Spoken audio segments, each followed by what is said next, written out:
Hello and welcome to the launch of New Shepard 31, Blue Origin's 11th human flight. I'm Carissa Thompson, and I am so excited to be your host for this webcast as I experience my first launch here in person. And we'll hear from the astronauts and take you right up through the launch and their landing back on Earth. So, without further ado, welcome to Blue Origin. The human need to explore is deep within all of us. Our ancestors crossed mountain ranges, sailed open oceans to map new lands, and sought out the unknown, while always looking to the stars. We're curious, and now we're at a place where we can pioneer new horizons. Now is the time. New Shepard has cleared the tower. To open the promise of space to all. Yes, guys, we're doing it! And lay the way for generations to come. When our descendants look to the stars, they'll remember this time. When they reflect on where it started, they'll remember this place. And when they honor those first explorers who said, "Let's go," they'll remember these bold steps. We are of Blue Origin. And this, Let's do this, New Glenn. is just the beginning.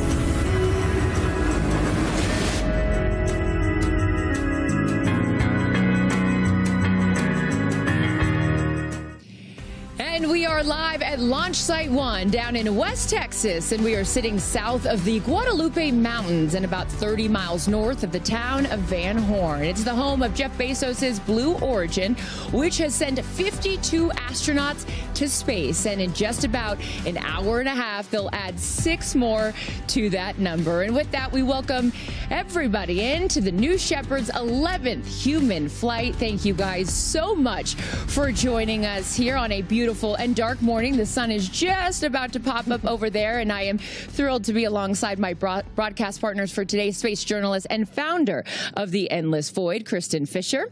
And we have Blue Origin's Vice President of In-Space Systems, Ariane Cornell. You guys have been so kind to me as this is my first launch. You are the experts. I'm thrilled to be with both of you today. Welcome to West Texas. Welcome to Blue Origin. Thank you. This is going to be a fun day. First launch is something you will never forget, Carissa. And, you know, we've been out here for the last 2 days. Something about launch day, it just hits different, right, ladies? Yeah. And I'm so excited to be with you as you watch your first launch. I know, I'm thrilled to be here. But you guys, this is not your first launch, your first rodeo. You have been to many of these. And for you, Ariane, being with the company for a decade, what is so special for you in particular about this one? You know, I'm so proud to be part of this program for so many reasons, but I think, you know, with New Shepard, we're opening the space flight experience for everybody. Yeah. And this one, we've been able to have so many historic flights, but to be able to put 6 women on this launch in this capsule, the first time that has ever been done. You know, I can say, especially since I've got 2 little girls at home watching, one's 6 months, one's 2.5 years old, little girls, they can see that this is a reality, and I'm just very proud to be part of this. And shout out to your husband who's holding it down at home for you so you can be out here doing your thing. That's right. Thank you, Michael, for not divorcing me when I get back. Love you, babe. And hello to your girls as well. Kristen, what's so special for this launch in particular? You know, I think the focus, understandably, is going to be on the people that are on this mission. I mean, there are some big names on board this flight, and so I think it's really easy to kind of get sucked in to the celebrity of it, right? Sure. But to do that would really be missing the point. And for all the people who are saying, well, you know, why should I care about celebrities going to space? This is a really big deal because this type of space flight is what's making space accessible to everyone. And it really fits the pattern of human exploration from the very beginning. First, you send the professional explorers, the military test pilots, then the civilians, the scientists, the engineers, kind of the experts, and then you send everybody else, the singers, the journalists, and the activists. activists. So this really fits a pattern here. We're now seeing it unfold in space, and I'm pumped to watch these 6 women go up today. History will be made. We are just about T-minus 1 hour, 25 minutes for launch, the liftoff of NS-31. So why don't we learn a little bit more about the stars of the show today? In seat number 1, Lauren Sánchez. Lauren is an Emmy Award-winning journalist, New York Times best-selling author, pilot, vice chair of the Bezos Earth Fund, and mother of 3. Her goal is to inspire the next generation of explorers. And in seat number 2, Katy Perry. Katy Perry is the biggest-selling female artist in Capitol Records history and one of the best-selling music artists of all time. She hopes her journey encourages her daughter and others to reach for the stars, literally and figuratively. Then in seat number 3, Amanda Wynn. Amanda is a bioastronautics research scientist whose advocacy for sexual violence survivors earned her a nomination, you guys, for the Nobel Peace Prize, as well as Time's Woman of the Year. And as the first Vietnamese and Southeast Asian woman astronaut, Amanda's flight is a symbol of reconciliation between the United States and Vietnam and will highlight science as a tool for peace. In seat number 4, Aisha Bowe. Aisha is a former NASA rocket scientist as well as an entrepreneur and global STEM advocate of Bahamian heritage. Aisha hopes her journey from community college to space will inspire young people in the Bahamas and around the world to pursue their dreams. Now in seat number 5, Gayle King. Gayle is an award-winning journalist, co-host of CBS Mornings and editor-at-large of Oprah Daily. And as someone who is staying open to new adventures, even ones that scare her, Gayle is looking forward to stepping out of her comfort zone. In seat number 6, Kerianne Flynn. Kerianne has spent the last decade channeling her energy into community building through board service and nonprofit work. She has produced thought-provoking films that have explored a wide range of subjects, including the history of women in Hollywood and fair pay advocacy. She hopes her Blue Origin spaceflight serves and as an inspiration for her son and the next generation of dreamers to reach for the stars. So many incredible women. And oh my goodness, look at that shot. Ariane, does that get you fired up, if I may?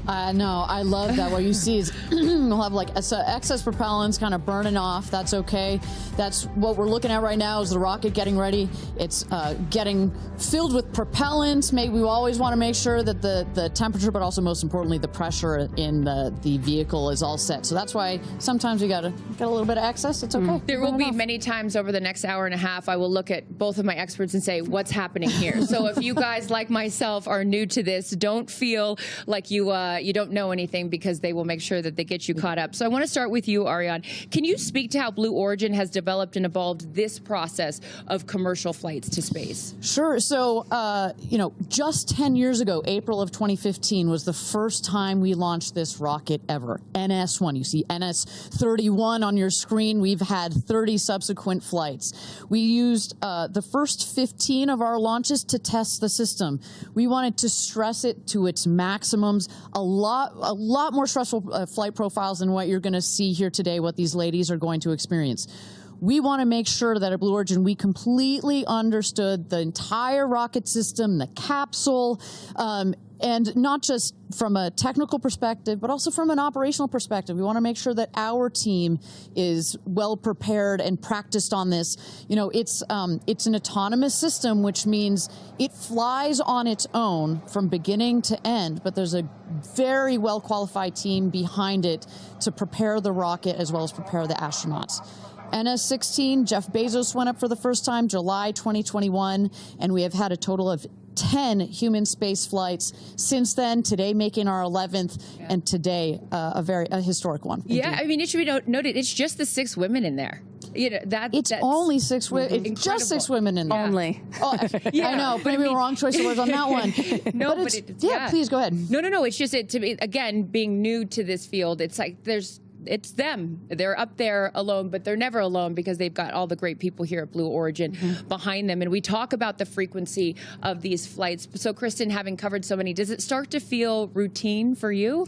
It totally starts to feel routine, right? But that's exactly the point, to normalize human spaceflight and make it really safe. But, then I have to catch myself and be like, no, there's actually nothing routine about this. There will never be anything totally routine about this, because don't forget what these 6 women are about to do today is strap themselves on top of essentially a controlled explosive, right? A bomb. Don't tell Gayle King that, right? No. Don't let her hear that. Controlled is the key word I would use with her. Controlled explosive. There is risk in that. No matter what you do, there is some risk. So you have that to think about. And then you have Blue Origin landing a booster vertically. I mean, that is something that had never been done before until just a few years ago. Truly the stuff of science fiction now come to life. So yes, it does become routine, but it's also routine and extraordinary all at once. Well, I feel so grateful that we're not just sitting in a studio talking about this. I know. This isn't a green screen behind us, ladies and gentlemen. We are here on the ground. So many amazing things around us. So just to orientate the viewer, where are we exactly? Well, a couple days ago, I caught up with one of our astronauts. As I mentioned earlier, Lauren Sánchez is a pilot, and she gave me an aerial tour of Launch Site 1 here in West Texas.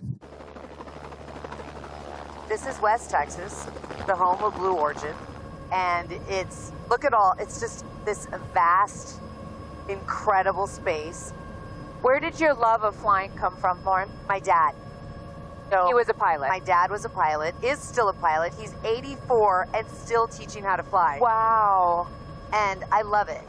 Flying to me is complete freedom. You're at the controls, you're seeing the world from a different perspective. Okay, first look to the left. Okay. That's where the booster is going to land, right on that spot right there. Wow. Isn't that so cool? Oh, Counterclockwise. Catch your my goodness. Yeah.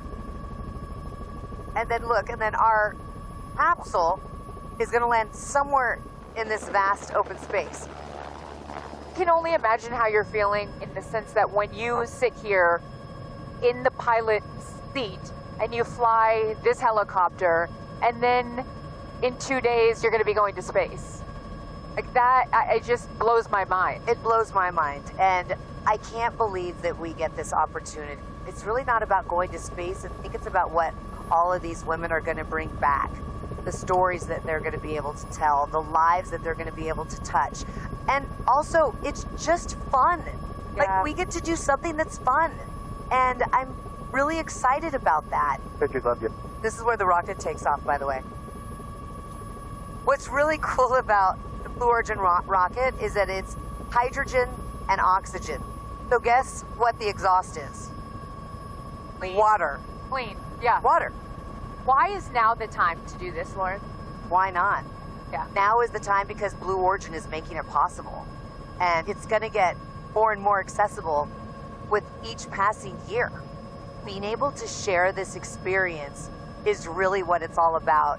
And Aisha, Amanda, Gayle, Katy, Kerianne, being able to share it with the kind, generous powerhouse of women is what makes it all worth it. It really does. Now, as you sit here just a couple days away from going to space, piloting your own helicopter, it says so much about you. Don't know where your dreams are going to take you, but you're here and it's your reality. And it's the most incredible adventure ever, and that's life.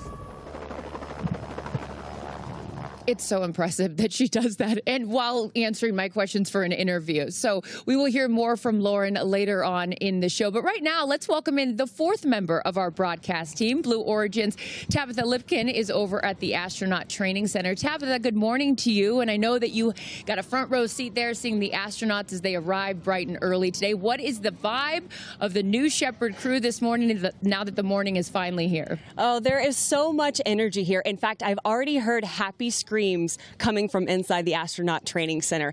And these women are feeling all the feels, right? This is a very human emotion to feel energy, excitement, a dash of anxiety as you kind of teeter on the edge of history. But these women are all rock stars in their own fields, whether they are performers, storytellers, advocates, now bound together of this moment in time to space. Now, it's pleasure, by the way, of and I want to actually Amanda about what this mission really means for them. Who are you ringing? all astronauts,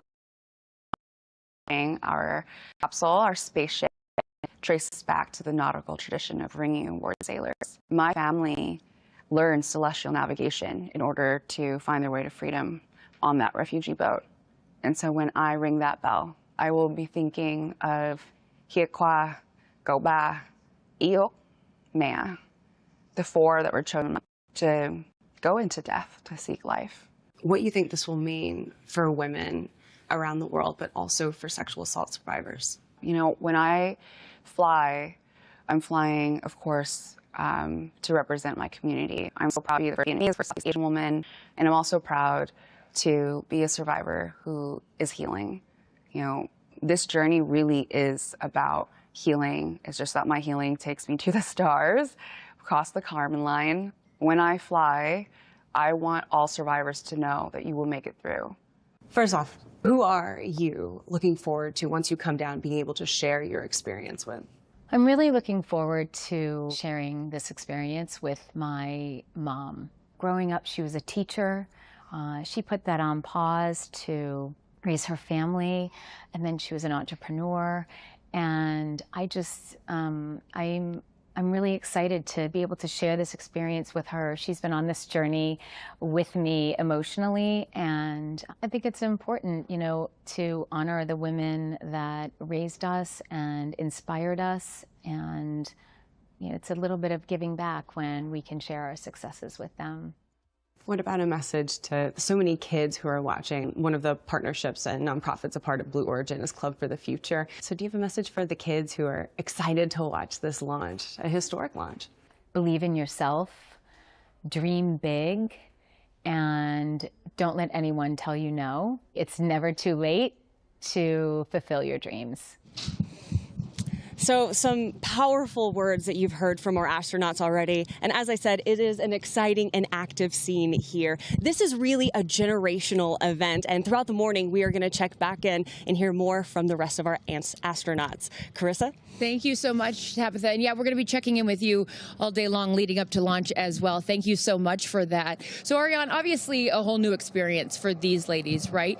Walk us through, myself included, since this is my first launch. What have these women been, going through, and how have they prepared for today's launch? Sure. So for our astronaut training program, we have our astronauts arrive on site 3 days in advance.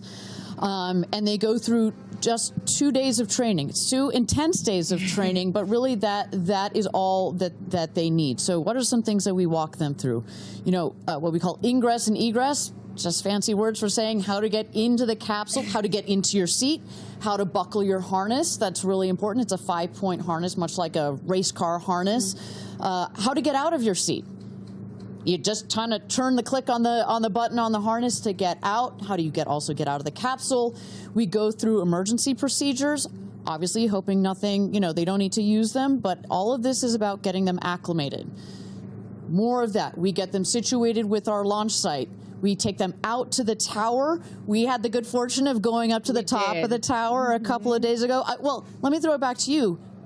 Even with the rocket there, without the rocket there, you felt something, right? Oh, yeah. Going up in that elevator, I was like, oh my goodness. I can only imagine how they felt. But the importance for them, again, in my world of football and sports, it's the run through. Here we are at the top there, and the rocket, and again, correct me if I'm wrong, Ariane, will be right behind where we're standing, right? That's precisely, yeah. That is the gantry that goes out and connects with the capsule. Yeah. Yeah, but a walkthrough, right? It's important for them to get acclimated, so they're not doing it for the first time when they're about to go to space. So very cool. So much has went into it. We even got to peek in yesterday a little bit of the astronaut training, and I got the great fortune of going in the capsule and sitting in the seat. It's an incredible experience. But you mentioned those 2 days, and safety, of course, always top of mind here at Blue Origin and in space flight. So, Kristen, how does New Shepard stack up against some of the other spacecraft? It's got a great track record. And, if I'm Gayle King, again, I'm going to talk about Gayle King a lot today. Who has admittedly said she's very nervous. She's nervous about it, which I find so refreshing. You don't always hear that from the professional astronauts about to go to space. She's admitted that she's nervous. So if I'm nervous, I would feel a lot better knowing that the rocket that they're about to fly on has an abort system or an escape system. And not only does it have that, but it has been tested and worked in real life multiple times. And so for those of you who have perhaps never watched a space flight before, the rocket's split into two parts. You have the booster on the bottom and the crew capsule where the astronauts are on the top. And so in an abort, or if something were to go wrong, the capsule could jettison away from the explosive, from the rocket itself. So that's critical because it means that the astronauts could get to safety. And as Ariane and I have been talking about, it's been tested 3 times, at multiple times during the ascent, and they actually tested it in real life once, back in 2022 when there was an in-flight anomaly, and it worked. So that was not, to be clear, that was not a test. That was, we actually used a real thing. It. So it was not, it's not like we had set up this scene for us to test it. It worked perfectly. And it was uncrewed, right? But Correct. if astronauts had been inside, they would have been fine. Those payloads actually came out quite nice. Yeah. We had some scientific experiments in there that really enjoyed the flight. Yeah, safety being paramount. Well, as I have admitted here, this is my first launch. I'm learning so much and have learned so much from you guys with your generosity over the last few days and months. But my day job is an NFL host for pregame shows, and I work with a guy named Michael Strahan. You might know who he is. Well, guess what? He became an astronaut when he flew up to space on New Shepard 19, and he has some words of encouragement for today's crew. Hey ladies, it's Michael Strahan. I just wanted to say good luck on your amazing flight today. It was life-changing for me. I hope it's life-changing for all of you. Cannot wait to see, because I experienced the joy I know that you're going to have. I hope you just go up, just take it all in. Enjoy just looking down on the planet. Enjoy being weightless. Enjoy being together. That's the biggest thing, because it's a bond that will last a lifetime. So good luck. Have fun. Looking forward to seeing you when you're back on the ground. Welcome to the Space Crew. This guy, what a guy, as he's at his other job on GMA there in the morning show. But yeah, he can do it all, but a really cool experience. And he came back and had told me after he did that he didn't even know how much he needed it until he did it. A really special thing that these women are about to experience. So Ariane, what are some of the top reasons people tell you that they choose to fly specifically with Blue Origin? So first and foremost, a lot of them come to us saying, this is a dream I've had since I was a child. Mm-hmm. And they are so ecstatic that finally they have the opportunity to fly, and to fly now. You know, you can, it has taken so long for us to get here, and so now they can actually buy a ticket. I'd say the second thing is we do get those adrenaline junkies who have been like, I've been to the top of Everest, I've been to the bottom of the Mariana Trench, you know, I've flown in a MiG fighter jet, but there is no other way of getting this sensation, both from you're going Mach 3 times the speed of sound, but also you're getting this insane view from up in space. So I'm so like, jealous. I'm glad you, thank you. You teed me up for the sign up, because guess what? It is as easy, I can't believe I'm about to say this, as scanning a QR code. If you want to go to space, scan that QR code right there on your screen. This is, my goodness. It's like going to a restaurant and, yeah, you want to see the menu or you want to go to space? But here you go. You can join the manifest and book your flight on New Shepard. It is as easy as that. Absolutely incredible. But for those of you just joining us, my name is Carissa Thompson alongside Kristen Fisher and Ariane Cornell, and we will be taking you through the launch of New Shepard 31, Blue Origin's 11th human flight. And in just T-minus an hour and 6 minutes, our crew of 6 women, Aisha Bowe, Kerianne, Flynn, Gayle King, Amanda Wynn, Katy Perry, and Lauren Sánchez will emerge from right behind me. Now that the sun's up, we can show you. Astronaut training is over my shoulder here. They'll emerge from the door where we saw Tabitha a little bit earlier, and they'll hop into Rivians and drive down what I love, the road to space. Literally and figuratively, New Shepard 31 will take off in an hour and 5 minutes. So right now, we're going to hear from another one of our astronauts, Tabitha Lipkin, caught up with Katy Perry. A big part of your life, of course, is your daughter, Daisy. Yeah. I want to know, does she kind of have a concept of what's happening, or like, what are your feelings around sharing this with her? I mean, she's 4.5, so she's still trying to figure out what day of the week it is. Sure. But it is very normal, you know, for us to talk about mommy going to space now. And I will be so excited to hold her when I land. Do you have a message for your family in this moment? It's okay. Yeah, no stress. I'm going to be very emotional this weekend, of course. Yeah, it's an emotional thing. It's a big journey. It's huge. My message is that I love them.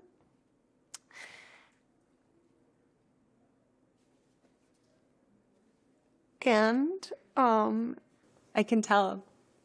You've got so much love in your heart, and I appreciate you sharing that with me, especially in this moment. Take all the time you want.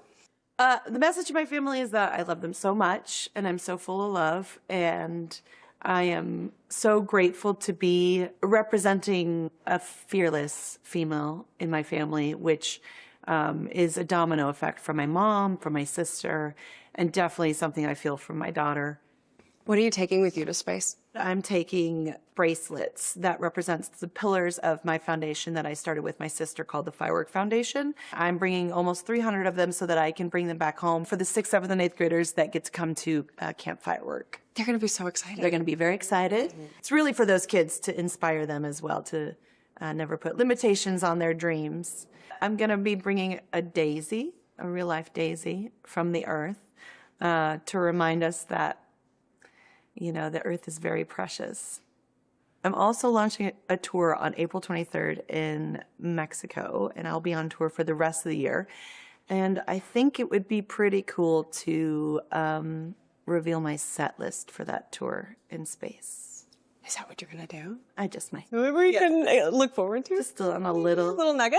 A little nugget, yeah. So with that, take advantage of it. Like, what's your message to your fans? Thanks for being on this journey of a lifetime with me, and what a ride it already has been and will continue to be. Obviously, buckle up.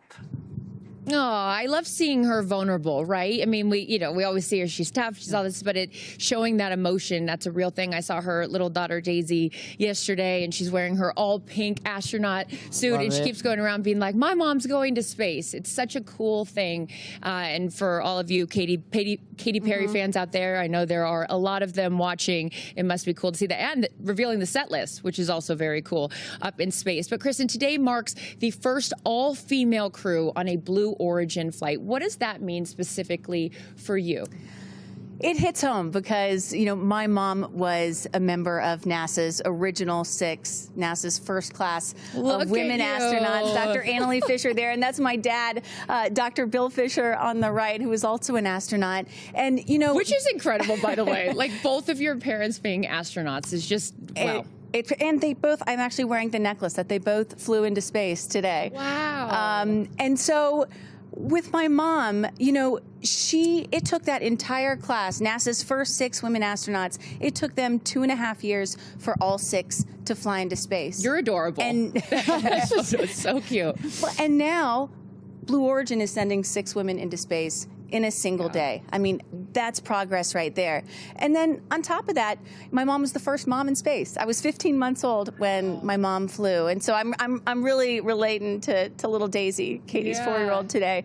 But you know, back then when she flew in 1984, there was some people thought it was really impressive and incredible what she was doing, but other people were like, my gosh, how can you leave your 15-month-old baby back on Earth? And so today, here we have 4 moms, 2 mothers at the desk, a grandmother going up in space. Yeah. I mean, it's truly generational progress, and it's just so cool to see. And I got to shout out to my daughter, Clara, who's watching at home, who is so upset that she can't be here today because she wanted to meet Katy Perry. But you know, hey, you got to go to school. So I got to go to school. I should mention to you that actually we at Blue Origin, we've got these what we call our business resource groups. So they're groups that you can join as the employees, and we've got one for the Black community, the Latin community. But we also have one for the parents at Blue, and we call it New Fisher. So, you know, we've got New Glenn, New Shepard, etc. It's called New Fisher. There's the patch. It even has a patch. I just found out about this yesterday, by the way. Don't worry, we'll get you on. We'll get you. So it is so important, you know, what your mother has done and what these women are doing today. Well, and you know, ultimately, if space is about, if we're here to open up space to everybody, you know, someday in the future, it's not just going to be, you know, adults that go into space. It's going to be kids too, and entire families. So that really is also what today is about. The start of all that. It is. It's really special, and I love that it's getting light, so you guys can really get a full scope of what's going on behind us. And with that, we're going to send it back over to Tabitha Lipkin, who's moved over to the viewing platform where friends and family will watch today's launch. And Tabitha, one of today's astronauts, had a connection to Blue Origin before she even joined the crew. Tell us more about that. Oh, and it is such a beautiful connection. So I want to focus on Aisha Bowe for a moment. I mean, she just embodies what it means to be multidimensional, right? She talks about going from community college to space. She's representing the Bahamas, and she helped founded projects like STEMboard and Lingo. But within being multidimensional, she also was a mentor for an employee right here at Blue Origin who helped build the very rocket she is about to take off on. What was it like when you put the flight suit on? Gosh. Okay, the flight suit, first of all, we look good. It's amazing. Like, as I pulled up the zipper, I felt like a superhero. And then I just reflected on my life and the journey to the flight suit. My 92-year-old grandfather is making the journey to see the flight. And where he was born in the Bahamas, they didn't have aircraft. He used to ride his horse around all the time. And so now he's taking an airplane to come see me fly to space. And that was at the top of my mind when I was zipping up the suit. What is your connection? You mentioned this briefly when you were at NASA. There was an intern who now actually works here at Blue Origin, and you guys are tied in together. I want to know that story. I went to an aviation museum day for young girls who were interested in aerospace, and I met Claire Luce. And she said, I want to be an aerospace engineer. And she asked if she could come visit. And I was like, yes, of course. Well, that one day turned into me mentoring her, and that 13-year-old girl became a 16-year-old who had an internship at NASA, who then decided to become an aerospace engineer. And today, Claire is working on the very same rocket engine I'm going to fly on. And so to know that when I step in that rocket, that someone who I've known since she was 13 has had her hand in making sure it's safe means all the world to me.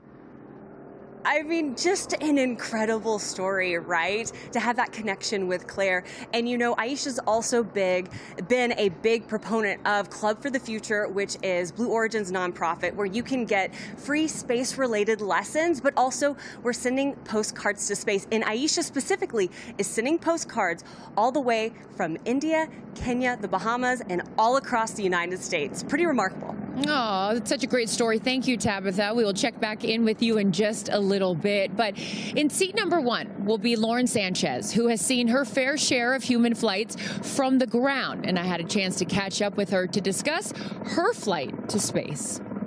You know, we talked even years ago about the idea of you guys doing this, and now it's coming to fruition. So take me through that journey, the all-female space crew, sort of, and how we got from the idea to it actually becoming a reality. All-female space crew, can you believe it? Can you believe it? I can't believe it. I mean, it's really, I hear that, and I have so much gratitude that we're able to do this. Mm-hmm. And it all started when I came here and watched Jeff go up. He came back more grounded, more like alive. Which is interesting, right? You go to space to become more grounded when you come back down to Earth. It's so true, though. I always say, you know, it's not about going to space. It's about what we bring back. And I get to go with 5 incredible women, explorers, but storytellers, to inspire a new generation to be interested in space exploration, to inspire a new generation to explore. When you explore, you also bring out the curiosity in someone, and curiosity leads to solving problems. I look at your story, and you've been so open about your dyslexia, and now here it is that the teacher that diagnosed you with dyslexia is going to be at your launch when you go to space. Why is it so important that your teacher is here for this moment, Lauren? Gratitude. Where I am right now is in part because of her. I was always told, you know, oh, you don't belong. You don't belong. I was a female in sports. You don't belong here. Do you know what I mean? I was a journalist, and I was a really young journalist. You don't belong here. Like, you're always told you don't belong. But the problem is, you know, people get told that all the time. I was starting to believe it. And that's what this is for all those girls out there that feel, or for anyone out there who feels they don't belong. If you're there, you belong there. I love that. Has Jeff told you what you could expect? What has he shared with you about his experience? He told me that it's going to change me more than I know. And I meaning, believe him. Yeah. He goes, I can't even explain to you how you're going to be changed, but you will be changed. What would you tell the little girl in the back of the classroom that is scared to go up to the front and do the class presentation or answer the question? What would you tell that little girl as you sit here just a few days away from going on this incredible adventure? It's okay to be nervous. It's okay not to be the best. It's just okay, and you belong here. I love her. It is worth mentioning, you guys, that going up with Lauren on her flight will be a Teachers in Space student experiment inspired by students across the United States, which will measure things like acceleration. So this is a different QR code. Access free space as we await astronauts coming out of training onto that road to space. Again, full admission. This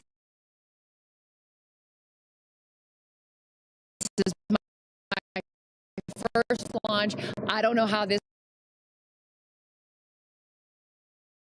with you. Explain to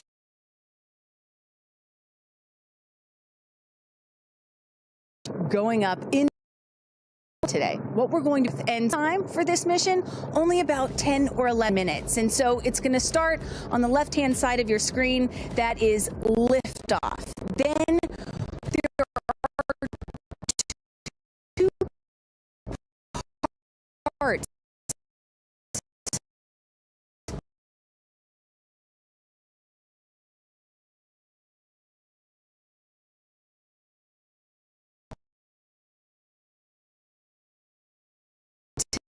This spacecraft. Do you have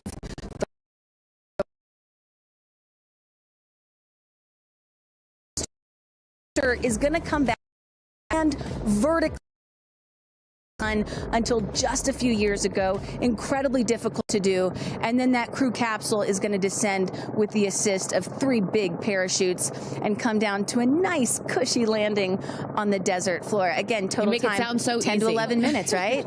I mean, it's going to happen really fast. It will happen really, really fast. I should note on the booster, so we made history with this new Shepard rocket, not the exact tail that we're flying today, but we were the first organization to ever land a rocket from space and reuse it, and that happened just 2 miles north was the launch pad, 2 miles beyond that was the landing pad where all of that happened. It was really exciting. These women, though, I should say, while it feels, it still is a rocket launch. This thing is going to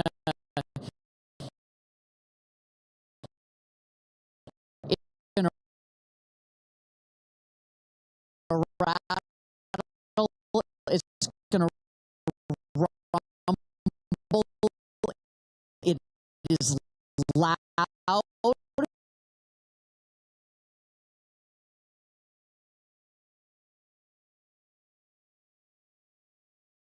A little bit more since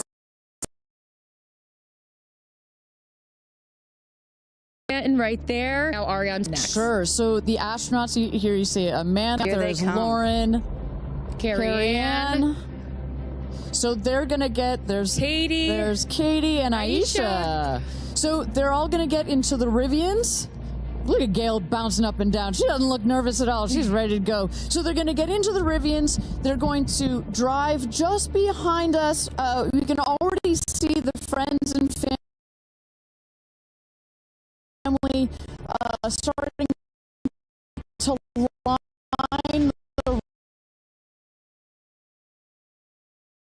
line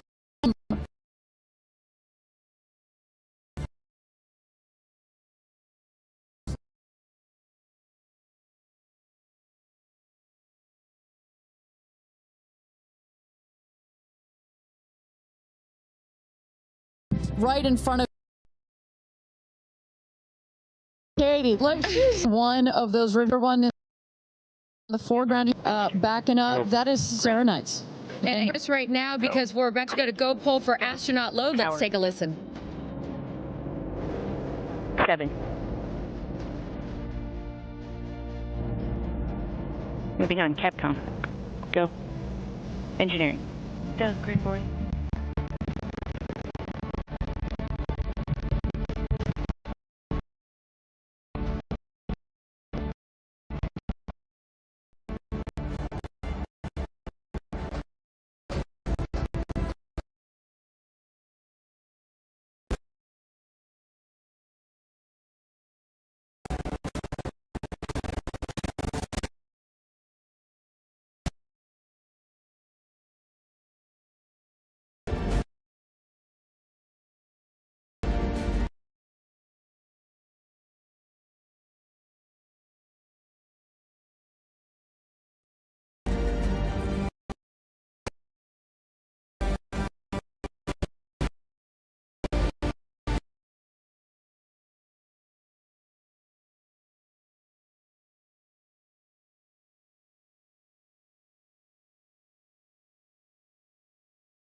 As they load up.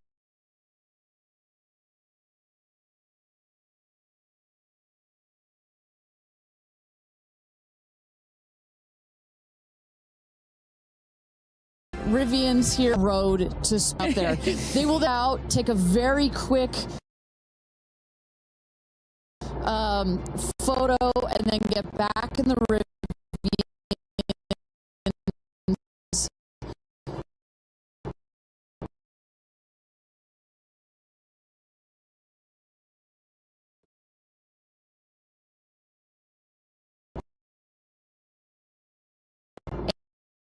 And go up the tower. How years ago that she happening? It's got to be very exciting for them. Yeah, and Katie's sticking her head out too, going to give a little wave to her daughter Daisy. They're all sticking their heads out the window. It's too bad that all three of them are so shy, you know. Well, and you know, we often talk about how it is oftentimes more difficult for the people who are left behind on Earth, their friends and family, to watch this, to watch your loved one going into space. That's what Lauren said. She said when I was waiting for Jeff to come back, I was so nervous because, you know, you can't control anything. So seeing her right now, I imagine that emotion, friends and family there to cheer them on as they head out. You know, one of the other nice things about not having to go into orbit for a multi-day mission is you don't have to go in quarantine. Right. You can actually be with your friends and family right up until the moment of launch. Such a good point. For those of you just joining us, Carissa Thompson, Kristen Fisher, Ariane Cornell, and Tabitha Lipkin here for coverage of New Shepard 31, Blue Origin's 11th human flight. You're looking at all the future astronauts, right? We can't call them astronauts yet until they pass that Carmen line. Our crew, our all-female crew. Yeah, our soon-to-be astronauts. Soon-to-be astronauts as they make their way out to the road to space here in T-minus 46 minutes as we count down here. How does this compare, Ariane and Kristen, having seen so many launches to some of the other ones that you've seen? Well, I think to Kristen's point, you know, this is, you know, for let's say a NASA launch, you know, they have to be quarantined. You kind of wave from afar. The families. This is a parade. Yeah, it's a parade. They're really integrated into this experience because, as you know, as I mentioned, when these people go to space, so often it's, I've been dreaming about doing this since I was a little boy or a little girl, and the family and the friends come along this journey in supporting these people, and so to be able to have them there right up just into the last minutes like this is really important. And we knew when we designed this whole astronaut program that incorporation of the families and the friends was going to be very, very important. Why was it so important? Well, I think among other things, precisely these aren't, these are not people that have trained for years and years and years, right? You not quite as Kristen as your parents. They're not fighter pilots. You've got people that are very normal, like Gayle has been very clear about her emotions and her nervousness. We want them to have the support and the love of their friends and family. And this is a moment that will change their lives forever.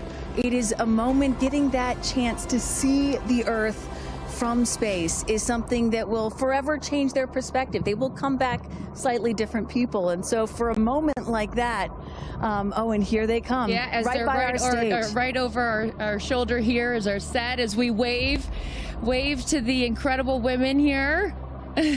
And each crew names themselves, right, Ariane? So this crew has named themselves the 6 that are taking up space. Good luck! I love it. I love it. Well, I think what's so fun about this, to your previous point about this full experience and getting access to see them and send them up, it has to give them some comfort, right? I mean, you're going to do something that is so out of your comfort zone, that to see and to be around people that you know and that you love on your way out to the road to space is really special. And also just being here the last couple of days, you really have an appreciation that, yes, of course, the focus is on these 6 women, but I'd be remiss if I didn't mention the experience that I've had. Even you took us into mission control yesterday and just meeting them. There's 10,000 employees here at Blue Origin, and all of the men and women whose lifelong goal it was to work at a company like this, and all their schooling, and just some of the most intelligent people that you'll ever meet, and all the hard work. I mean, this is not a small thing that is happening, and all of these people have dedicated their lives to moments like this. And so I just want to make sure we acknowledge that this is such a group effort to put these women into space for the first time. I should say, of all the interviews and press that I saw Gayle King do prior to this launch, one of my favorites was Mae Jemison, the first black woman into space, and she made a very clear point. She's like, there's going to be lots of emotions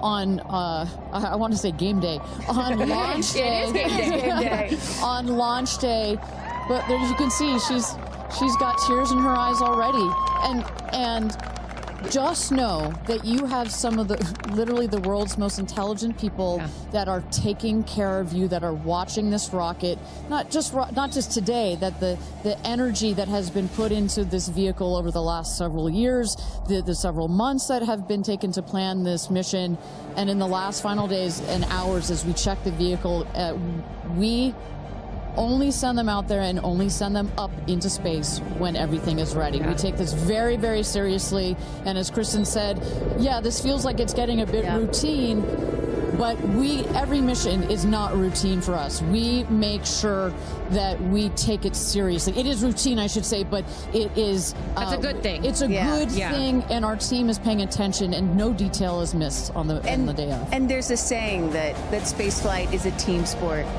And, it's not, there's so much focus on the astronauts, but it really is a team sport. And I think we really got a sense for that yesterday going into mission control. For those of you just joining us, Carissa, Kristen, Ariane here, Tabitha with the friends and family, and then we see the astronauts here. They have loaded up from the astronaut training center. They're in the Rivians, going at quite a speed, I will say, on the road to space, which what a is shot. Look at that really sunrise. beautiful. I was just going to say, which is such a beautiful shot there, the aerial view from our helicopters. But, there's been conversation leading up to this, and I loved, Kristen, you had pointed out when you get asked, like, well, why do this?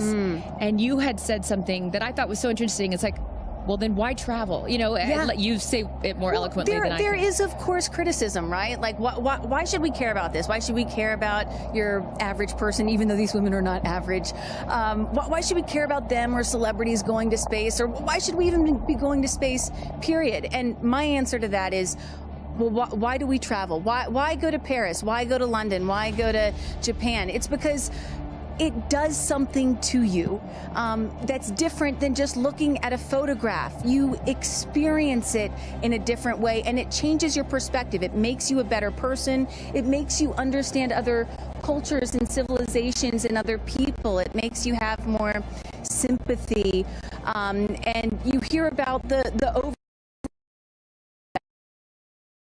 come back to Earth, and is where you are more, and you realize that we are all just one. So I'm excited to see what they have to say. And I'm excited. Look, the moment has come here. So Ariane, walk our audience through sort of what happens next as they are approaching.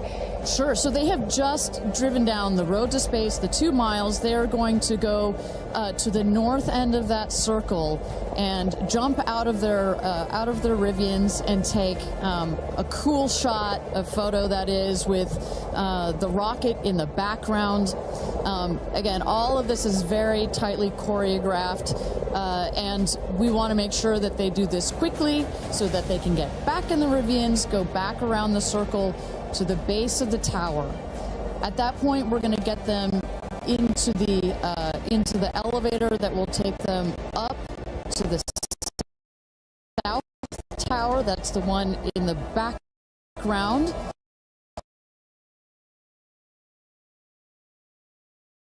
There, our crew, they are ready to load the crew into the capsule itself. This is safety is paramount at Blue Origin, so we want the minimum number of people out there next to the rocket for the least amount of time.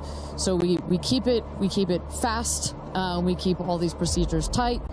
But we got to do a quick photo shoot by the rocket. I mean, so good. It's history, you know. We got to capture that moment. And again, for those of you just joining us, this is something that I was not aware of. That beautiful rocket right there, New Shepard, didn't come out until this morning, right? So explain a little bit more for those people that are just tuning in, sort of how the setup works. Sure, that is correct. So at about 2 o'clock this morning Central Time, we rolled the vehicle out there. You see on the truck. With the capsule already what we call mated to the rocket. You'll see here in a moment the rocket, it goes very slowly, just want to make sure we take care of our baby as well. Goes out there, the truck will turn the vehicle vertical, and at that point we connect all the pipes and the hoses to the vehicle, and we start loading the vehicle with propellant. Right there, it's empty. That's for safety and security reasons. That's also, it makes it easier to turn vertical. We'll load the vehicle with propellants all the way up to the last moment. We put in there, you heard it earlier in our webcast, liquid hydrogen and liquid oxygen. Those are the two propellants that fire into what we call our BE3 engine, our Blue Engine 3. And our team in Mission Control from that point on has got their eyes glued to their monitors to make sure that the propellants in the tank stay within bounds, within temperature bounds, within pressure bounds. As they make their way here onto they'll take the elevator, right? They won't take the stairs. That is correct. Yeah. So we just inserted the elevator relatively recently. It makes it a little bit more comfortable as you're going up to the top of the tower. You know, we're at about 3,000 feet above ground level in altitude up here in a dry, dusty desert. We just want to make it a little bit easier for them. And it's worth noting, too, so the 6 women are headed up. We saw Jeff is with them as well, but also crew member 7. Explain to those at home who crew member 7 is. Right. It's like, well, if you don't mind, I'm going to use a football reference for you, Aaron. And we come, I called you Aaron like your girl. Sorry. Oh, my goodness. Getting confused. Oh, my goodness. So it's like the 12th man. There's 6 crew members that are going obviously in the capsule, but nobody from Blue Origin will be in the capsule. Mm-hmm. It'll be the crew member 7 that has been training them. We saw Sarah Knights as the second driver in addition to Jeff Bezos. And then, a little confusing, we've got a second crew member 7 who is going to be on Capcom, or capsule communicator. Today, her name is Laura Stiles. She will be the person that is in our astronauts' ears, communicating with them, making sure everything's going okay, also telling them, hey, this is when you can unbuckle, and this is when you can that's her right there. That's Sarah Knight's right there, exactly. And now we are looking at what? So now the crew, as well as you see Jeff Bezos there, have gone into the safety shelter, and we're gonna wait there. You see Sarah Knight's on the right.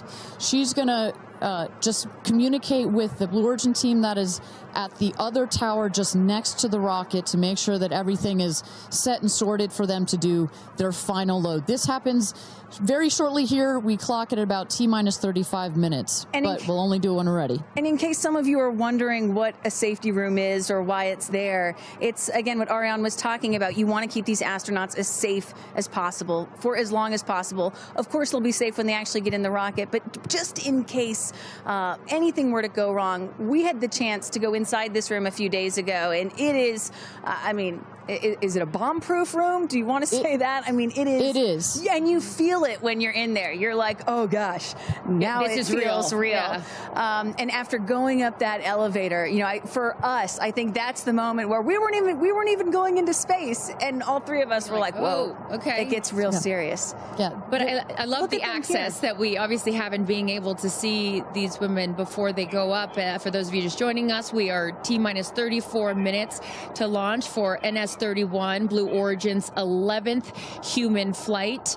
As you can see there, a little live look in as them saying some words before they take off. So I know that we had started to expand upon it and then took a shot of the astronauts. So what will they feel? Sort of walk us through the physical part of what they'll experience, Ariane, once they are in the capsule. So once they're in the capsule and they're ready for takeoff, first they'll hear the engine when it ignites. It sounds like a pop. Everybody, listening will also hear that. It sounds like a pop, and the engine roars. We hold the rocket down for about 7 seconds. Make sure it's all ramped up. And during that period, that can actually be one of the most, frankly, nerve-wracking times, because you start to, if you're in the capsule, you start to see the glow of the flame. And here they come. Here we go. Loading into the capsule. And the significance here of the bell, and I should note before I have you explain that, each crew names themselves. They have named themselves the 6 taking up space, as each one is ringing a bell. And the significance of that is what, Ariane? This is one of our traditions. All astronauts throughout history in various programs have had their traditions. For us, we always want our astronauts to ring the bell. Above there, you see, light this candle. Those were the last words that Alan Shepard said right before he went to space. Alan Shepard, of course, the namesake of our vehicle. He was the first American into suborbital space. And we just like to let the stars know that we've got some people heading their way. Absolutely. As they load in, I will, in my world, we call it an audible here. Just if we have any sound from mission control or anything, I'd love to take a peek at what's going on in there and just give the folks at home some idea of what's happening there. There we go. There we go. So we don't have sound of it, but we can see all of the brain behind this beast. But I could tell you, Carissa, other than a couple of discussion points on the radio, honestly, it's about this quiet when you're in there. Really? That surprises me, because you would think, like, in a control room in TV, it's a chaos, right? In the best way, but in there, it's quiet. And honestly, chaos is, quite frankly, the last word I would use to describe our mission control. This team, they're working through very specific procedures on a very specific timeline. They've done their own rehearsals over and over again. We also want to keep the communication line open if anything, if anybody's got to call it out. But it is a very well choreographed team we've got. And, when folks are wondering, what exactly 2 days of this space flight, done rehearsals and dry everything that you're seeing here. They practiced over and over getting inside this capsule, strapping themselves in. And, you know, one of the biggest things that they have to remember to do is when they get those, remember, they only get 4 minutes of weightlessness, 4 precious minutes.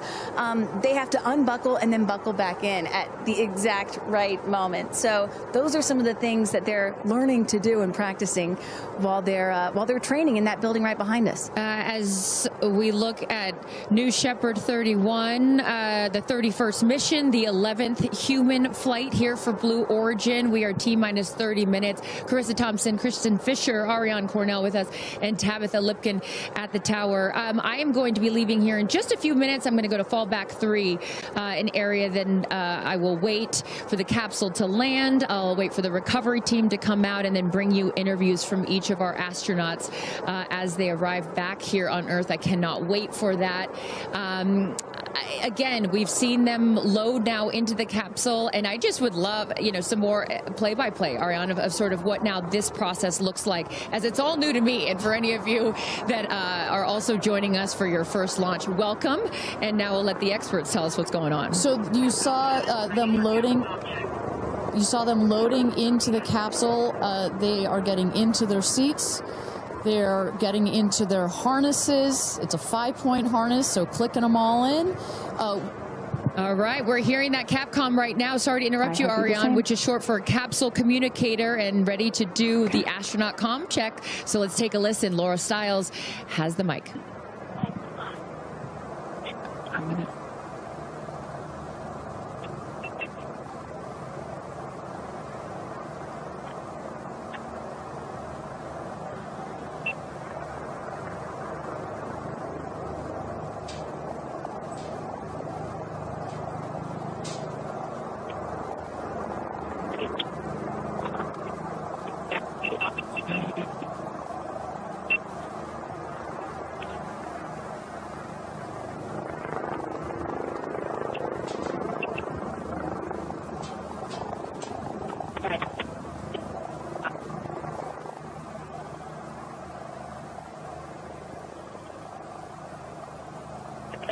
Nails look great.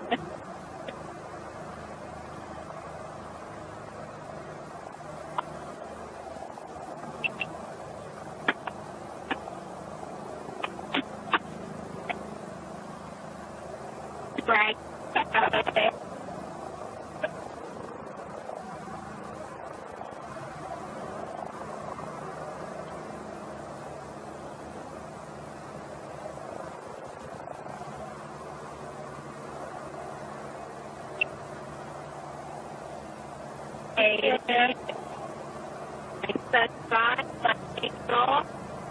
Right.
Welcome back, everybody. We are at T-minus 26 minutes and 50 seconds to go until NS-31, new Blue Origin's 31st mission for our new Shepard rocket, our 11th human flight.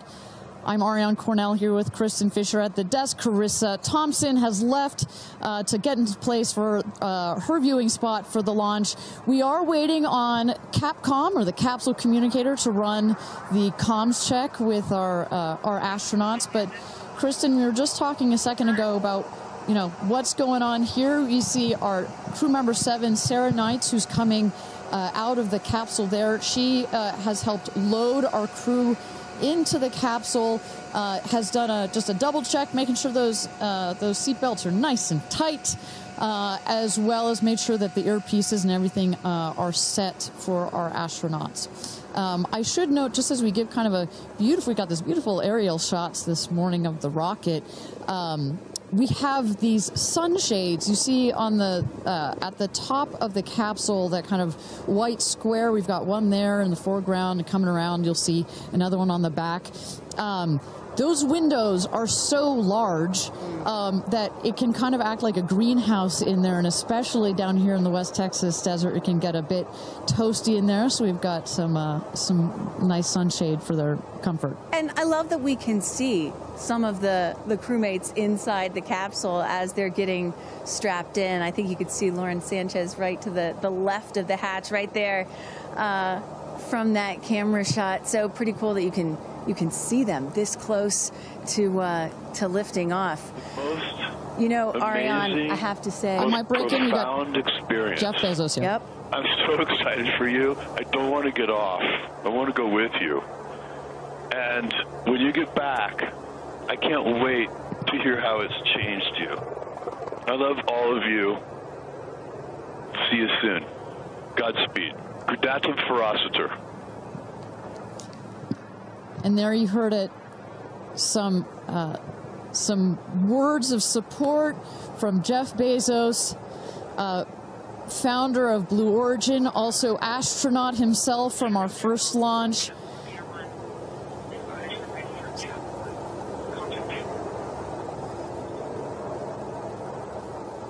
So, of course, Lauren Sanchez is Jeff's fiance, one of her supporters. But as we mentioned before, we've got lots of friends and family that are supporting the rest of the astronauts here. They are out at the viewing tower. Let's turn it over to Tabitha. Tabitha, have you had a chance to chat with some of the family members out there? You know, a lot of friends and family have come out here, and it is an exciting vibe. I am standing by with two women who need no introduction. And Chris, I have to start with you. What is it like to be here, and what brought you all the way out here to this launch? Well, Lauren and Jeff, we're here to support our girlfriend and our friends, and I never thought that we'd be talking to you from a space launch. For sure. So this is a really unique experience, and we're just so honored to be here to support them and watch this amazing part of history. And I'm so proud of her. And I just feel like all of the female astronauts that are going to go up today. It's such a big day in history, and it's so empowering, especially my daughter is 7, and just to see something like this. And I mean, somebody said their grandfather was here that's 92, then they didn't even have transportation back then the way that we do now, and now they're going to space. It's pretty amazing. That's Aisha's grandfather. 92 came all the way here.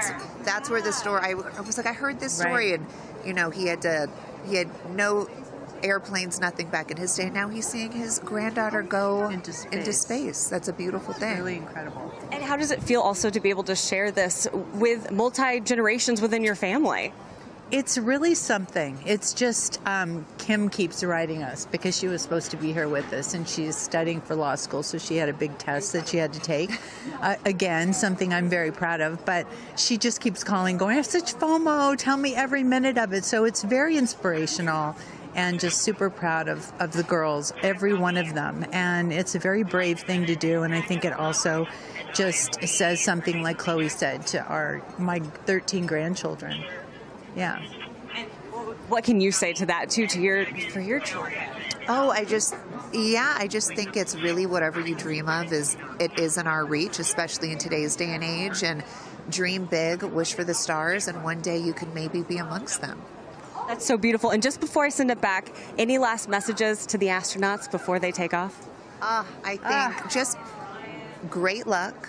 Be present. I mean, I'm so excited. I love the messaging that we keep receiving from the staff here at Blue Origin is don't film it through your phones, look through your eyes, be as present as possible. They will supply all the content that we need and to give to our families, but I love just being in the moment. Yeah, same. And we're gonna excited. Yeah, we're so excited. We're going to be in the moment too here. We're going to send it back to you guys at the desk, and we're going to start watching. Love you, ladies. Good luck. Bye.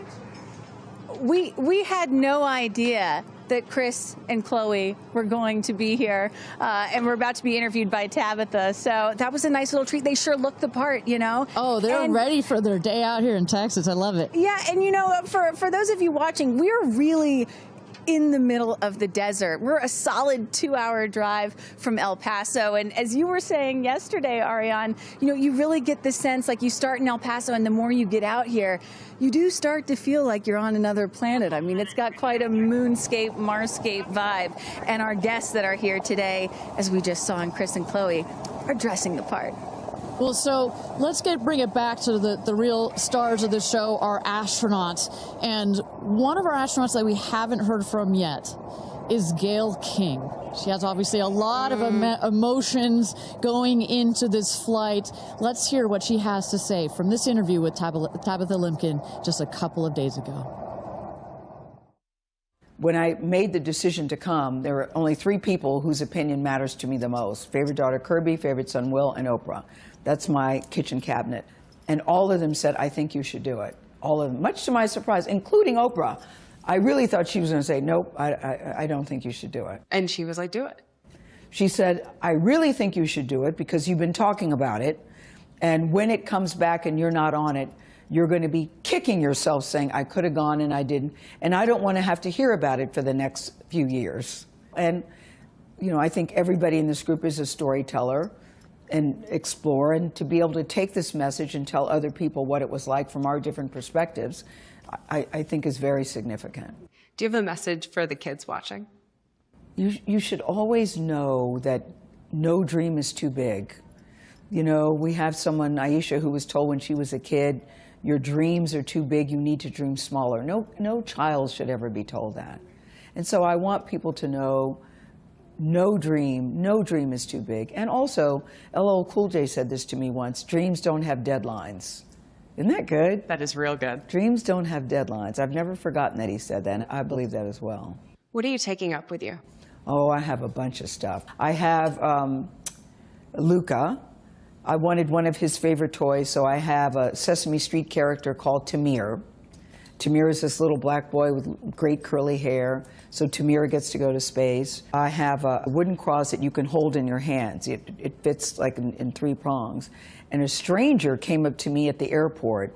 She said, I always hear you talk about being a nervous flyer, and I wanted you to have this. And so if you're ever on a flight and you feel nervous, take it out and hold it. So whenever I'm flying, I have this with me. Also, I just noticed, what is this on your wrist? So Jared, who's one of our jib operators at CBS Morning, his daughter, Denise, who's 7, made this for me. And she came into my makeup room and said, I made this for you. Someone else gave me astronaut era.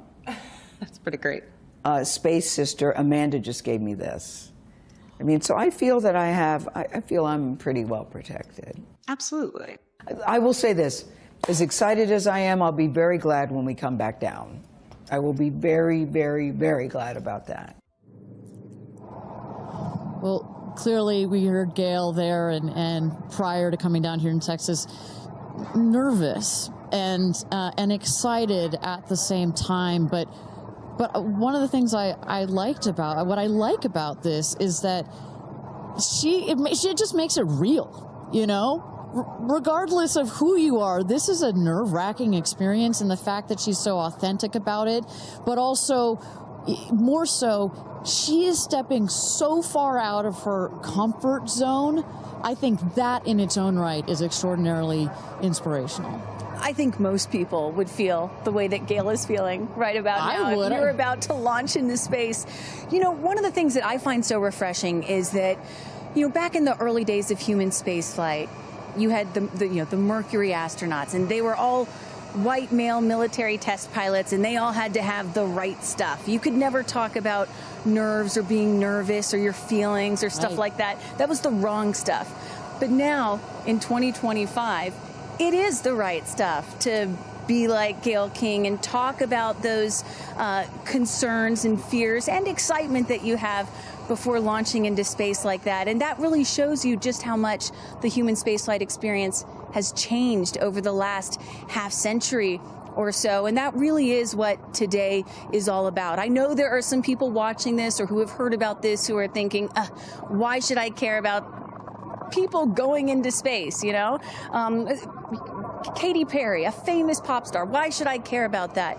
And the reason is, it's missions like this that really begin the process of opening up space to everyone, for all of humanity. That's what today is about. And I think we have to, it's not just about today. Today is very, very important, but I think also one of the reasons that I love working at Blue Origin is we think in very long time scales, right? I honestly feel like I'm working at a company that will be here in at least 100 years. And that's how we think about space flight. Oh my gosh, look at that cute little kid. She is ready to go to space too. Aww. I absolutely adore that. But we need to be here precisely for kids like that. You cannot, I am a firm believer that you cannot be it if you can't see it. And that's what this flight is for. It's about inspiring women. Oh, look, talk about inspirational women. Several female astronauts in that group right there. How many astronauts do we have there? I see 4 or 5? At least 4 or 5 and counting.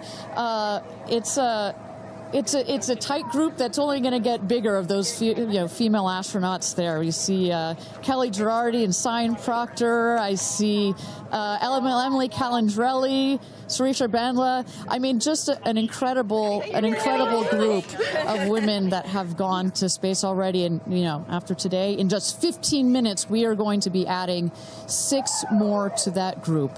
It's getting close, Ariane. It is getting close. So with that.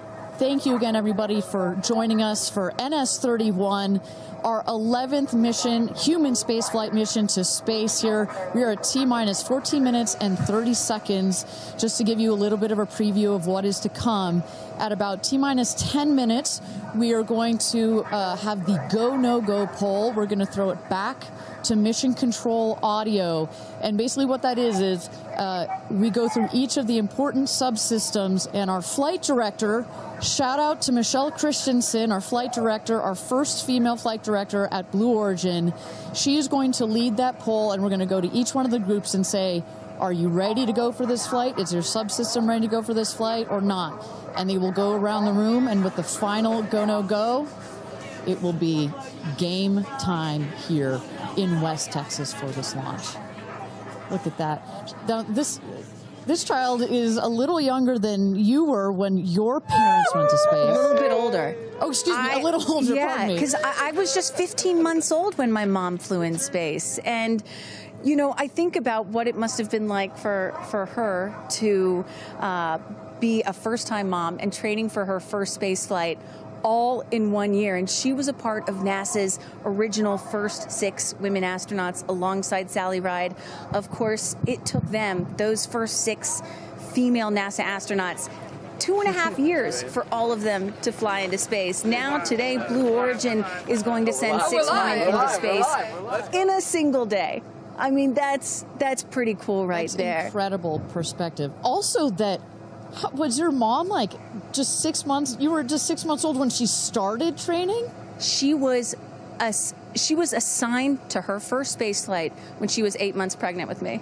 Can you imagine? God, I have a 6-month-old. I can barely fly down to West Texas from Seattle. She gave birth to me on a Friday and was back in the astronaut office on Monday. I don't recommend doing that. As a mom of 2 myself, you're a mom of 2, I probably wouldn't do that. But respect. She did, Respect, that's huge. But I've asked her, I'm like, why did you do that? And she said, because I felt I had to prove something. I felt that I had to, pave a trail for women to come. And so as I'm sitting here today, I'm thinking a lot about what she did, the sacrifices she made to make what's happening today. Again, it's not normal. Human spaceflight will never be normal or routine, but this is the beginning of making this kind of travel. We got 4 moms on board, a grandmother, making these types of people going into space very routine. Now, talking a little bit about that, getting back a little bit into the flight profile and what they're going to feel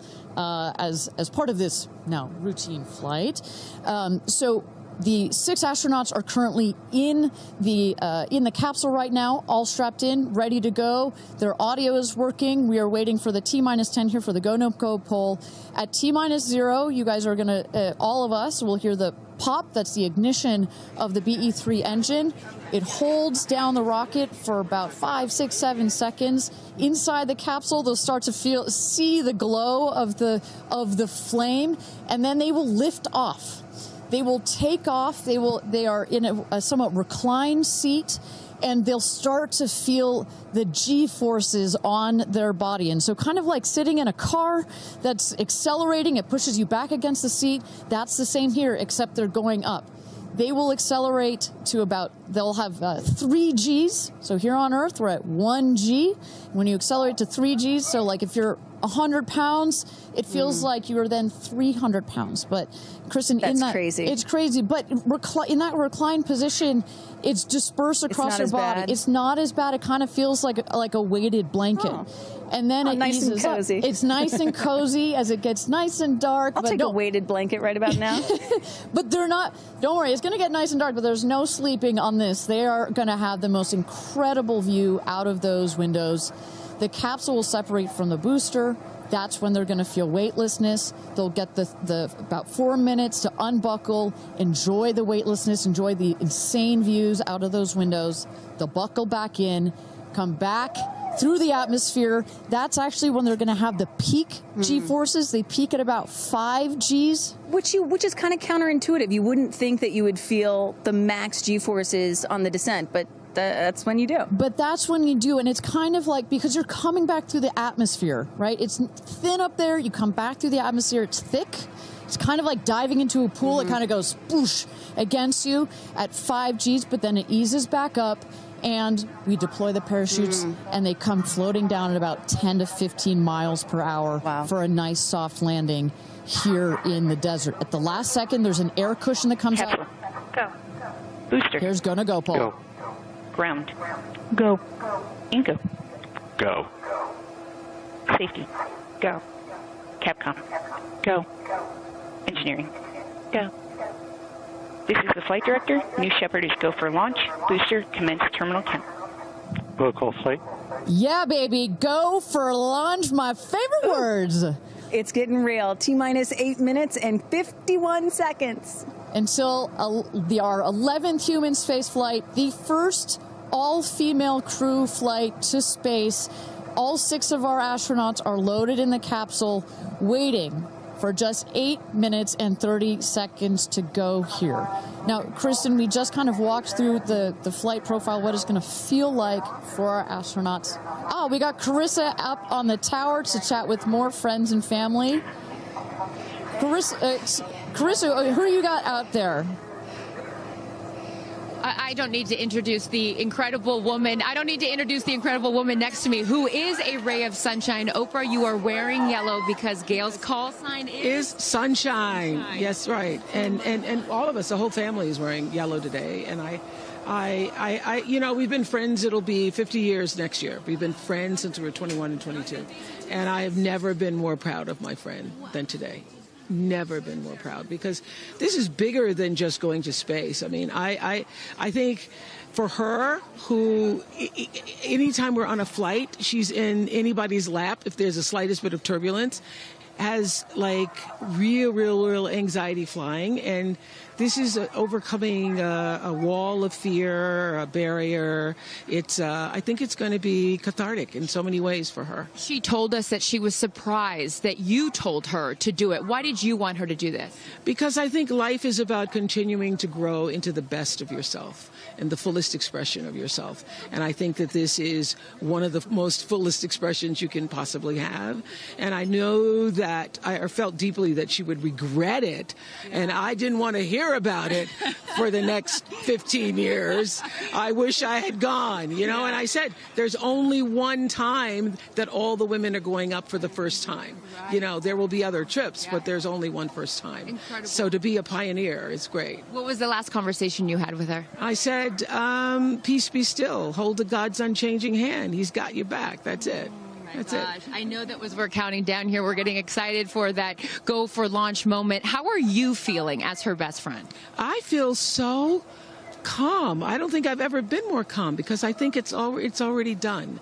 Once she said yes, once she committed to yes, and Lord, did we all hear, should I do it, should I do it? Since Thanksgiving, we've been talking about it. And so once she finally said yes, I was like, okay, we're going. It's a go. You know what I have loved is her vulnerability, because she's the voice of a lot of us that would be afraid, and she's okay to talk about being afraid. Why has that been so important to show that part? I think, for every woman who's on this flight, it's about fulfilling something within themselves. For Gayle, it's about overcoming this great fear and also stepping into the moment of excitement. And I think, it goes beyond this moment of just going up in space. I think this will be an everlasting experience. I was just thinking this morning, Gayle has been there for me for hundreds of events. I can't even remember them, But you will never forget this day. None of us will ever forget this day. Well, thank you for being here, for her, for us. I mean, this is just, it's a historic day, and it's only fitting that you are here front and center as a ray of sunshine that you are, Miss Oprah. Thank you so much. Thank you so much. No time. You're next, I'll send it back to you, Ariane. Thanks, Carissa. Wow, to see Oprah down here. No, I'm not besties with Oprah, not yet anyway, but if Oprah told me to do anything, I would do it. I don't think Gayle had a choice after Oprah said, girl, you got to do this. She had to do it. Ariane, we are under T-minus 5 minutes until these ladies hopefully launch into space. And, you were just talking about what these women are going to feel when they launch. But let me tell y'all watching what we may hear, because we have one of the most famous singers on the planet on board, and there is a chance that we will get to hear the audio inside and hear what these soon-to-be astronauts are saying and possibly singing while they're weightless. So I can't wait for that moment. I'm also hoping she comes down to Earth and does like either a Fireworks Part 2 or E.T. Part 2. I think that's going to be, and I think, but let's stick on this point for 1 second, Kristen. I think one of the incredible parts about this crew is their ability to tell the story coming out of this in their own unique way. The way Gayle can go on TV and talk about it. Amanda can go and continue to advocate for women more broadly about it. The way Katy can sing about it, etc. The way Kerianne can produce films about it. That is what is so special about this crew in particular. And that is what's so special about this new era of spaceflight. This is not NASA. This is not governments. It's not the U.S., China, or Russia.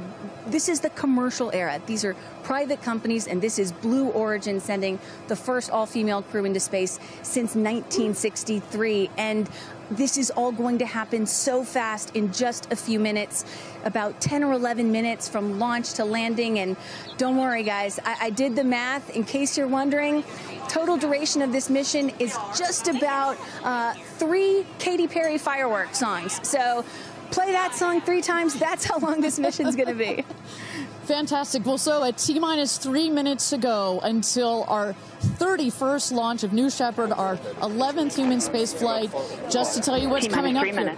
At T-minus 2 minutes, we send the show over to the vehicle. It goes into autonomous mode. Command engine controller ready to start. We have our team, of course, in mission control that have their eyes glued to the screen there. There you goes, mission control, quiet and intense. There's one of our crew member 7's capsule communicator, Laura Stiles. She is communicating in the ear of our capsule, in the ears of our astronauts.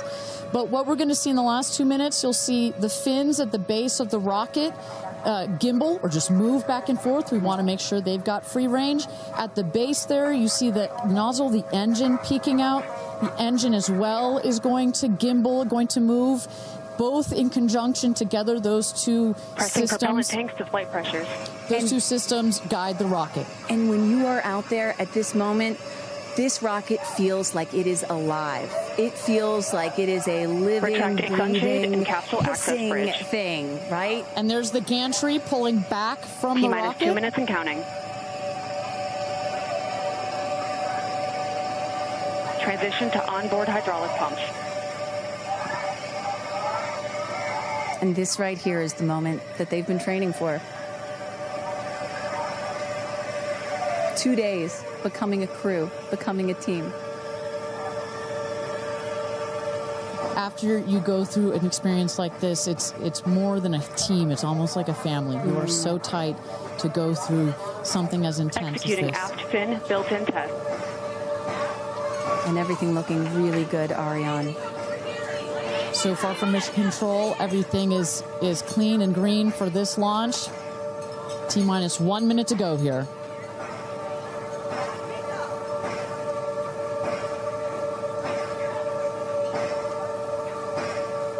Engine thrust vector control built-in test in work. Vehicle is now on internal power. So in a moment here, we'll see those, what they call the bit checks, the built-in test checks. As you mentioned, Kristen, inside the capsule, you know, as you said, this is like a bridled beast. This thing wants to take off. Switch to onboard helium. Here we go. Good luck and Godspeed, ladies. We're cheering you on from Let's planet launch Earth. this Thrust rocket. termination system is armed. Whew. T-minus 22 seconds and counting.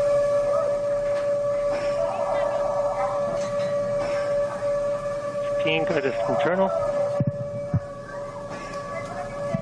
T-minus 10, 9, 8, 7, 6, 5, 4, command engine start, 2, 1, ignition.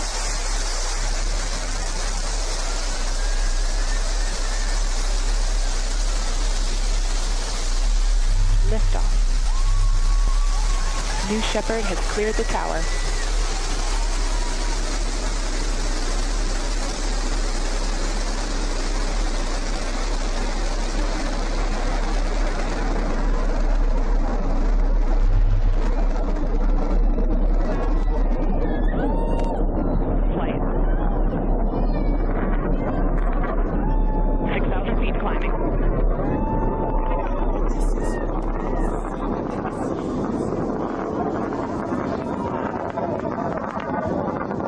Begin throttle down for Q limiting. Engine response looks good.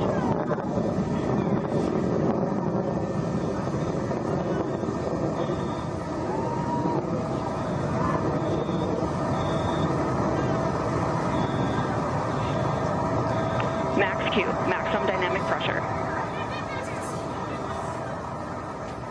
Mach 1, vehicle is supersonic. Engine back up to full throttle. Supersonic, we have passed through max Q, maximum dynamic pressure. That's when the vehicle, the stresses between the atmosphere and the speed are at their maximum. So to punch through that is so important. You see the BE3 engines, it's firing beautifully. You see the stream of steam behind it. Those ladies right now are having an incredible view on their way to space. Passing through 80,000 feet, 1,300 miles per hour. They're going to peak at about 2,300 miles an hour over Mach 3, 3 times the speed of sound. Shortly coming up, we'll have MECO, main engine cutoff. We will turn off the engine, but the two craft, the capsule and the booster, will continue their ascent to space. Stand by, MECO.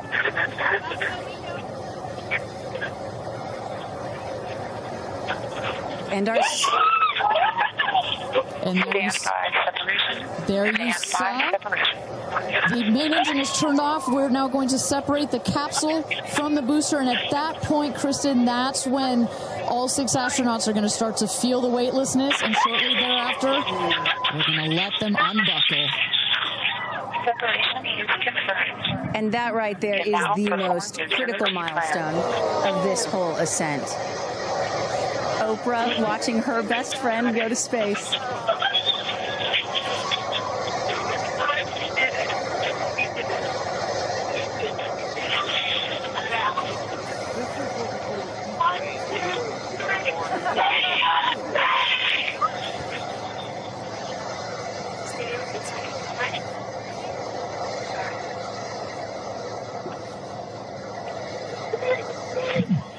Ready? I'm going to throw it.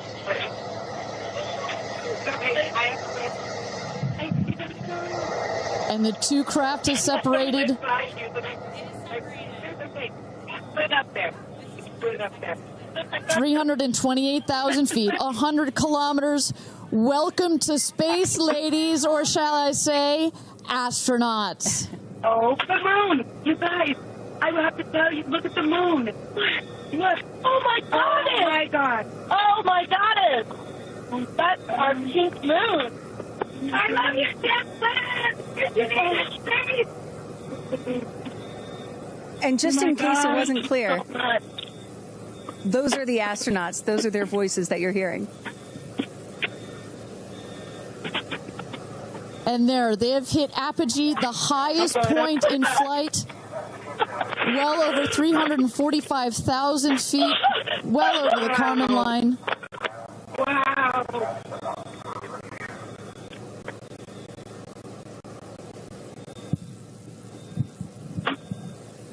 And at this moment, the astronauts have unstrapped from their seats. They are floating. They are weightless.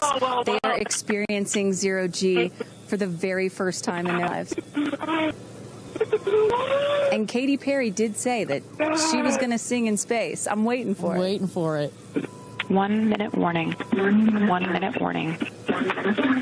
So that is Capcom indicating a 1 minute warning for our astronauts to take in those last views before they get buckled back into their seats. At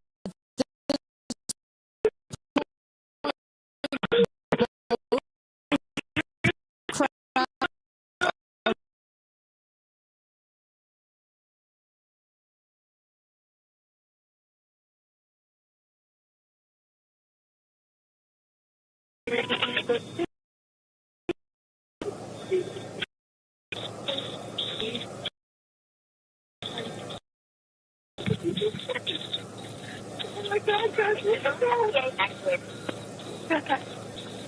wow, so peaceful up here.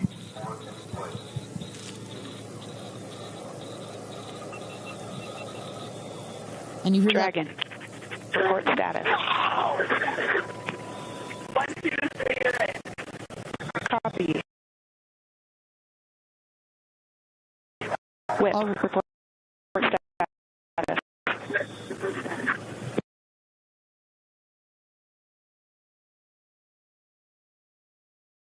And a great, all astronauts are back. That is the rocket that is screaming back down to the capsule to its landing spot just 2 miles north of where it's taken off from. At the top of the rocket, you see a couple of fins that are popped out. Those are to stabilize the rocket as it comes into land. Shortly thereafter, you will see the drag brakes that deploy that will cut the speed of the rocket in half. And then in the last moments, and there it is. We can see it from the stage. There comes the rocket down. It's going to relight its engine. We're going to also see a sonic boom. We're going to hear that shortly here. And remember, this is something that had never been done before until just a few years ago. Truly the stuff of science fiction that you're about to watch in just seconds. Drag brakes. There we go. Engine relight.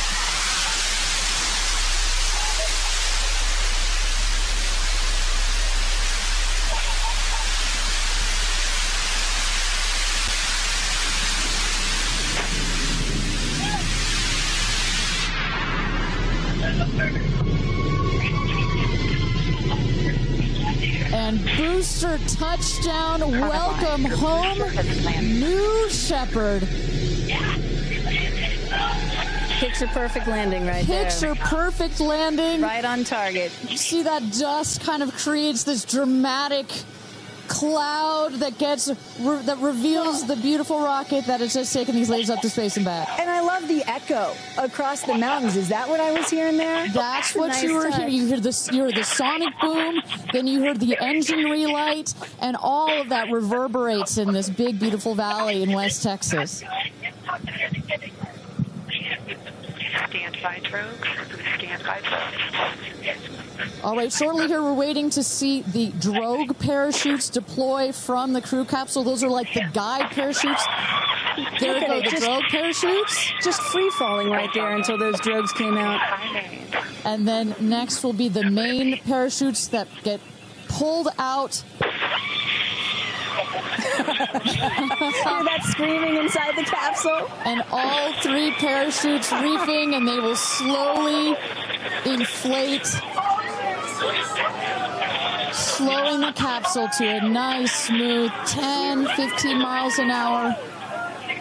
They are cruising back home. 3 good parachutes.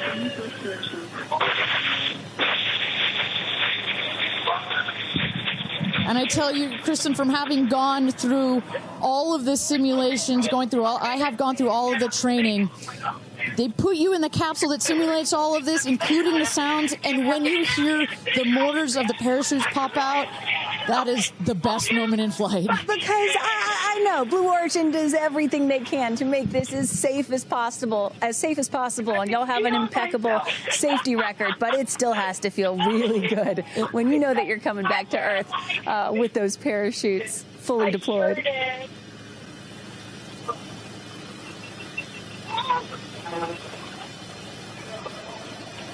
And we can see the capsule just over our shoulder here, going to be landing north and east of the launch pad, coming down softly and beautifully. 500 feet.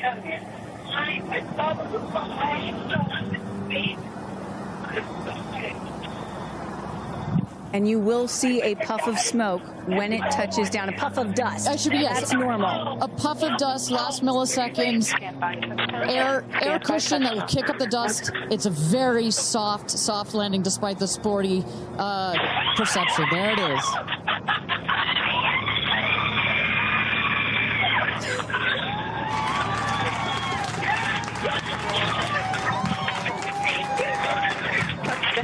Congratulations and welcome back to Earth. Do status check. Double shot. Kristen, just some incredible images there. The capsule. Copy. Welcome back. Feather. Nice. Let's wait for Aisha just a moment here. Make sure they're doing health checks in. Beautiful.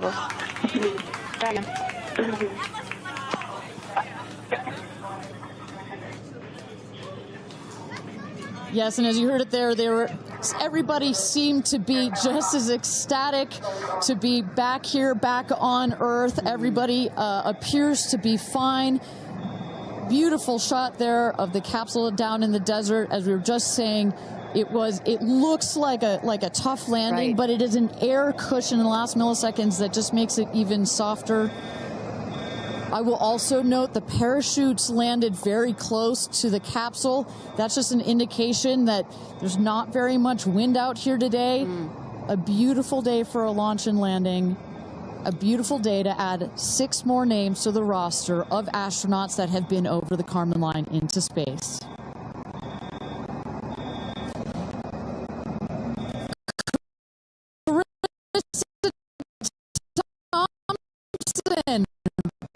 What's the view from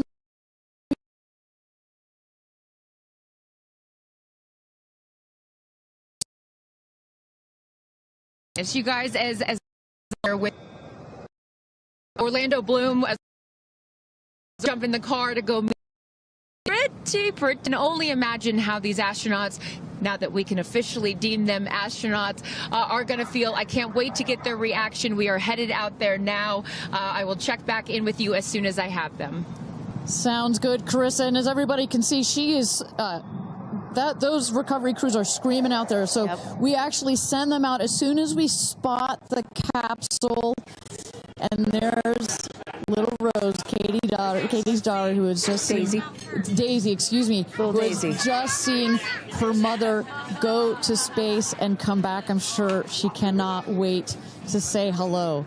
So, but as I was mentioning, the recovery crew is heading out there. We send them out as soon as we can see the crew capsule and spot the crew capsule descending. There will be at least 2 trucks that go out there. What you'll see is they will come around the capsule. We also have crew member 7 who's in there. She will run out, go around to each window, make sure that each astronaut is fine, and the recovery crews will safe the capsule before we exit the astronauts. You know, it's hard to pick a favorite moment, right? Launch, landing, it's all good. But the moment coming up might be my absolute favorite, right? It's the moment the recovery team gets out there, then all the friends and family, and we get to see the astronauts emerge from the capsule, and we get to hear what they thought from the last, 10 minutes or so that they were up in space. And I think one of my favorite things that I've ever seen in covering space, certainly with Blue Origin, was that moment for William Shatner, Captain Kirk, as he emerged from the capsule. And this is exactly why you want to send people that are not just professional astronauts into space. What he said was so moving that day. 100% agree. But it's not just the astronauts that are here that are being moved by this event. We've got Tabitha that's with some of the friends and family out there. Tabitha, give me an update from the viewing platform. I mean, not a dry eye in the stand, I tell you right now. Chloe, I just want to know from your perspective, that moment, what was it like? I don't think I realized how emotional it was going to be, and I literally had chills all over my body from the second it launched until the moment I just saw it land. And it's sort of hard to explain, because I don't think you would be that emotional, but it's incredible. It takes your breath away. And I feel like I have all this adrenaline and I'm just standing here. Right? It's very true. Same. It's really, first of all, we're so thrilled that the girls are safe and everything went so well. And so that's a relief because, I'm sure there's a lot of nerves up there, but to hear the girls screaming and having such they said they saw the pink moon. Yeah. I heard the audio. I was like, that is the coolest thing. I cannot exciting. wait to get the footage from inside and to see hear. that. I want to hear every little emotion that they had, and we can't wait to see the footage from inside. What are the chances? The pink moon, the rocket launch. It's so exciting. It's a great day. It's been a pretty phenomenal day. Great morning. So when are you guys going up is the real question. Oh my gosh, I don't know. But this made it a little more enticing. Never. Right. That's what I thought. You can go on behalf of the rest of us, but thank you. I think we'd all drag you off of the tarmac before we let you go up. But, I like you being an observer. Okay. Yeah. Well, we love being able to share this experience with you, and thank you for sharing how you feel out here with our audience. So it's been really, really incredible. So yeah, the emotions are high because it's so exciting and energizing. And gosh, Kristen, Ariane, I don't know what to say. I did cry. I didn't think I was going to cry, and I cried. Tabitha, I love you putting them on the spot there. Chloe and Chris, are you guys going up? Keeping up with the Kardashians in space. We're waiting for it. That's the all next all lady launch. Well, thank you so much, Tabitha, for that. And you could see that, you can hear that, you can hear from Tabitha. Even she is emotional and has tears in her eyes. When you're down here for one of these launches. And Carissa, when we get her back on the line, I'd love to hear her thoughts on this. The intensity and the energy and the emotion out here, even though you're in this remote place, but it all gathers here in this valley, and it's really intense. No matter how many times I've seen all 31 of our launches, it gets me every time. Well, anytime somebody says, I don't get it, what's so exciting about space? Come to a launch. Come see a launch in person, and then you'll change your mind. And, as we await the moment where these astronauts emerge from the capsule, I'm reminded of what William Shatner said on his mission. He said, "What you have given me is the most profound experience I can imagine. I hope I never recover from this." And I love that. I hope I never recover from what I just experienced. And one of the neat things about this is these women were not in space for several days where they had time to get acclimated to it. They only got 4 precious minutes of weightlessness. And so that high, that feeling of, ooh, I want more of whatever that was, is still so fresh. And you really get to see that when they step out of the capsule. we catch our astronauts. I mean, their minds are still in the process of being blown when they come out of the capsule, and Carissa is going to capture those moments for us shortly here after we get our recovery crew. You see there some of the friends and family have already started lining up there, while the recovery crew, you've seen some images.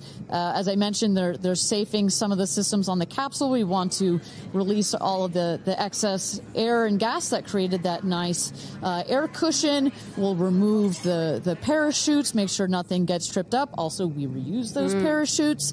And then crew member 7 will take the stairs up to the hatch. It's like a good 3.5-ish feet off the ground, so it just makes the getting out of the capsule that much more comfortable. Crew member 7, last but not least, crew member 7 will open the hatch, and we'll get to see one by one as these lady astronauts now exit the capsule. And a lot of people are probably familiar with seeing, NASA astronauts or Russian cosmonauts emerge from a spacecraft after a long-duration flight on stretchers or, glorified. They need some assistance because they've been exposed to zero-G for so long. Not these astronauts. They're not going to need any assistance. That's one of the beauties of a suborbital spaceflight. You feel great. You don't have to deal with space sickness, right? Exactly. And that's, to that point, this flight, because you're basically going straight up and then over the Kármán line and straight back down. Some astronauts, I think you mentioned your mother may have experienced a little sickness up there. You don't in this one because it's just once up and once down. And you get that nice zero-G floating sensation and you buckle back in. You don't have it's not as extreme. So do you have an astronaut that you're looking forward to hearing from the most? It's really hard to pick. Yeah. I have to say I'm a huge Katy Perry fan, so I'd love to see what her feelings are. Also, as a mother, our kids are close in age. What does that feel when you have young children? You saw her get so emotional in her pre-flight interview. Is she still is that still the weighing emotion, or is she still just oh my God, I saw the stars, I saw the curvature of the Earth? What's going to come out of her mouth, but really her heart? And is that Jeff Bezos out there right by the capsule? Kind of hard to see. That is correct. That is Jeff Bezos, our founder, on the left, as well as Sarah Knights, our crew member 7. And I just want to thank our viewers for joining us. NS-31, New Shepard's 31st mission to space, our 11th human space flight. From all parts of this flight, for the booster, for the capsule, for our astronauts, a completely successful flight, one of the smoothest flights we've had so far. And we're now just awaiting the opening of the hatch so we can get some views from our 6 new astronauts. Phelps. And I would imagine Lauren Sanchez in seat 1 will be coming out first. That is correct. They'll go. She's in seat 1, which is next to the left, the left window there. She will go first. And then last in number 6 is Kerianne. That is the window on the right. Side Canyon.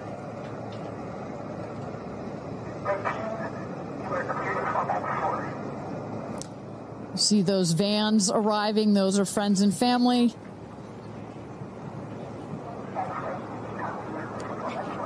And that's Kerianne looking out the window, in the window to the right there. Lauren Sanchez on the left. And you really get a sense for just how big these windows are. I mean, when you're inside this capsule, it's almost as though you're getting a full 360 panoramic view. One of the cool features of this capsule, the largest windows of any spacecraft. So over a third of the surface area of this craft is windows. And that's on purpose. There were many meetings with our founder, Jeff Bezos, where our engineers brought him some windows. He said, nope, make them bigger. They come back, they said, nope, that's nice, but make them bigger. And what you get here, why is that so important? So many of our astronauts have said, when I got out of my seat, I looked at outside my window, and I turned around and I looked at the other 5 windows, and my brain created a panoramic view, a panoramic photo of it, because so much of the capsule is windows, and it makes for just an incredible experience. Sarah. Good? Okay, here we go. Yeah. Here goes Jeff Bezos to open the hatch.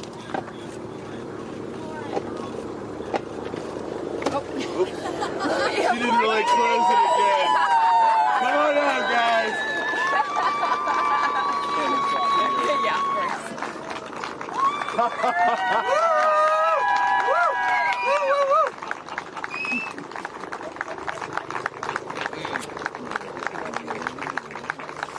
We'll see your babies. Where are my babies? They're over here. Go see them. Where? Oh, we have to go Right there. Okay.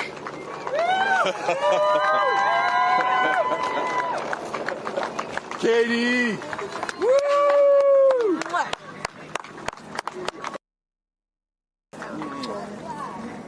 Thank you. Thank you. Amanda!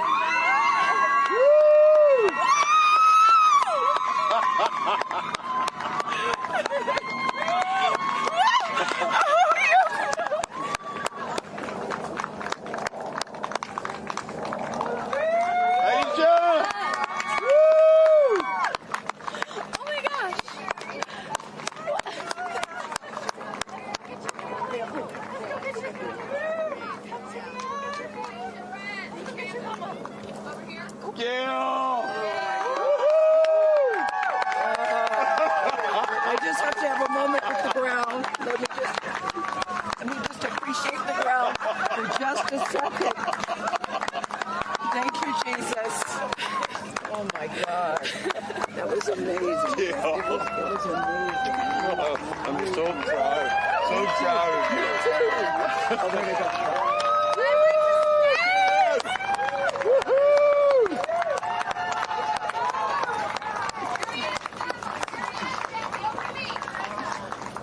Amazing. I'm so proud of you. Kerianne, we got your people over here. Come right around the bushes here. Come on. I can't hear I have no, it's not working. So someone just tell me when we're on. Does anyone have our app? All right, and you just saw it there. All 6 astronauts coming out, all ecstatic. Katy Perry and Gayle King both kissing the earth. Very happy to be back down here, but clearly ecstatic. I don't know about you, Kristen, but my favorite was Lauren coming out and saying, "Where are my babies?" Oh. And I also loved Katy Perry holding a daisy, I believe, and holding the daisy up to the sky after her daughter Daisy. Sweet moment. With that, let's turn it over to Krista Thompson standing by outside the capsule. I don't really have words for it. Oh my God, Lauren, I want to cry just seeing you. I'm so proud of this crew. Like, I mean, Gayle, we were just talking in the capsule, doesn't even have ear piercings. She's so afraid to do anything. And she got in that capsule, and I think, it profoundly changed her. I mean, for me, I can't put it into words, but, I looked out the window, and we got to see the moon. And it was pink. Was it pink? Full moon. It wasn't pink, but it was almost full. And Earth looked it was so quiet. It was just quiet. And is it what you expected? No. Better. Yeah. I don't think you can describe it. Because, what I was saying, it was quiet, but then also really alive. And you look at it and you're like, we're all in this together. Like, that's all I could think about is like, we're so connected, more connected than you realize, because you just see right here, you see like, states and all these things that like divide us, but we're not. And what is your emotion? What makes you emotional? Joy. Complete and utter joy and gratefulness. Like, it makes me want to come back and just hug everyone and be like, oh my God, we're in this together. Like, that's what this is. And Jeff had told you that it will change you more than you know, and I know you're only a few minutes removed from the capsule, but I can tell so already. Emotional. Yeah. Oh. To be this I did. I'm like, I don't cry that often. So I didn't expect to be this emotional, but it's also all the love that was in that capsule, and all the heart and the feelings and all the things, and like seeing Jeff before I left, I just went, oof, like, I had to come back. I mean, we're getting married. If I didn't come back, that would be a bummer for me. Only you, by the way, would say this to me. You said, Jeff, if you don't want to marry me, you don't have to send me to space. Don't have to send me to space. What an incredible experience for you. But the fact that when you're in there, we got to hear some of your audio, but give us some of those moments when you guys, just from the second you took off to the second you landed, describe, if you can, for us what we didn't get to hear. It was a feeling of joy and like and camaraderie. It was a feeling of gratefulness. It was a feeling that we're doing this. And Alan Shepard, I told you about this, did this same exact flight, and he became the first American in space. And 6 women just did the same flight that he did. Oh, I just want to keep hugging you. It's really cool. Yeah, and I hope that more people get to see this, because I feel, I don't even know how much it's going to change me. And I want to thank the Blue team. I mean, look at them. I mean, they work so hard to make sure this vehicle gets up and safe. And I'm so proud of you. I'm so proud of you. It's one thing to say you're going to do it. It's another thing to actually do it. And I know there's a phrase in your family that life takes off on the other side of fear. And here you are, just having landed back on Earth. And now you are officially, Lauren Sánchez, already adding to your extensive resume, you are an astronaut. Congratulations. Thank you. I'm very excited. I'm excited to share it with the world, and I'm so grateful to everyone here. I love you. Go be with your family. But to process and download what just happened to me. Well, get on in here, Amanda. Someone that can now articulate exactly how Lauren is feeling. Lauren being so candid about overcome with emotion. How are you feeling? I know, Amanda, this has been a dream of yours, a long-awaited dream, and now it is finally official. You are an astronaut. Congratulations. Thank you so much. I usually have nice words to say, but in this moment, I just want all survivors to know that you can heal. No dream is too wild, and that if it's so wild out there, like going to space, you can absolutely make it through, and it can absolutely be possible. You mentioned to us prior to going up, you said that you needed to go to space to heal. I know you're only a few minutes removed from this incredible experience. Do you feel healed? I had a zero-G indicator that I didn't know if I would bring, and I ended up bringing it. Okay. And explain for the folks at home that don't know what that means, what it is that you're holding. Yes, the zero-G indicator is something all astronauts have that floats once you hit space, lets you know you're there. I brought a promise that I wrote to myself. I've talked about that. And share for what is this right here? Yes, and this one I didn't know if I would bring, but I ended up bringing it and floating it, and it's the hospital van from the day. And I got to honor her today, and I'm so grateful to the thousands of people, the engineers, the scientists, just everyone who has made this a reality. And you also have written here, I know that you had this on your laptop, right? Yes, that's right. This is my zero-G indicator, a promise I made to myself that if I were to pause my astronaut dreams and fight for rights, that one day I would return to her. And it says, never, never give up. Well, those dreams are no longer on hold. You are finally an astronaut. Congratulations. Enjoy this moment with your family, and thank you for sharing it with us. Thank you, Amanda. Kerianne, you said to me yesterday, you said, when I get out of that capsule, I'm going to be an emotional wreck. And I think what I will just say, for anyone that has never had the great privilege of being here, this is my first time at a launch, and it is very emotional. Describe, if you can, how you're feeling. I have almost no words.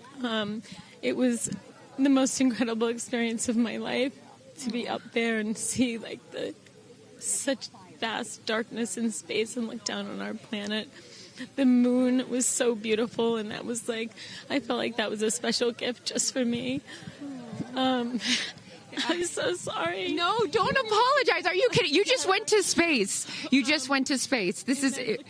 And like knowing that everything, like everyone I loved was standing down there looking back up at me. And I just hope that these types of experiences, clear a path for everyone to be able to do that. You told us a beautiful story about your son when you told him you were going to go to space, and that, get over here so I can hold you, and that he went back to school and he was all excited to tell his friends that his mom was going to space, and they said, your mom can't go to space. Moms don't go to space. Well, guess what? This mom just went to space. Congratulations. You are officially an astronaut. And I know you're wearing a very special necklace from an incredible group of people that you hold near and dear to your heart. What would you like to say to them watching? I'm wearing a few necklaces today. My dear friends threw me a blast-off party and gave me this feather, which obviously represents the Blue Origin logo. And it felt so special to have it close to my heart. And in space with me. And I feel like it helped me take all of them with me on this journey. Yes. Well, I will let you go enjoy this historic moment with your family, and thank you for sharing it with us. Congratulations. You're an astronaut.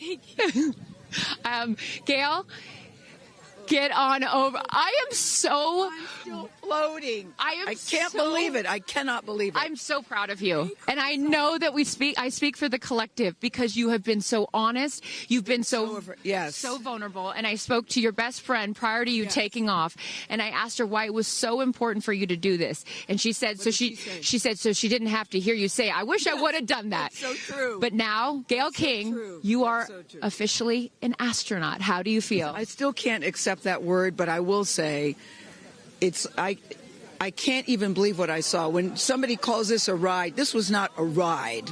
What happened to us was not a ride. This was a bona fide friggin' flight.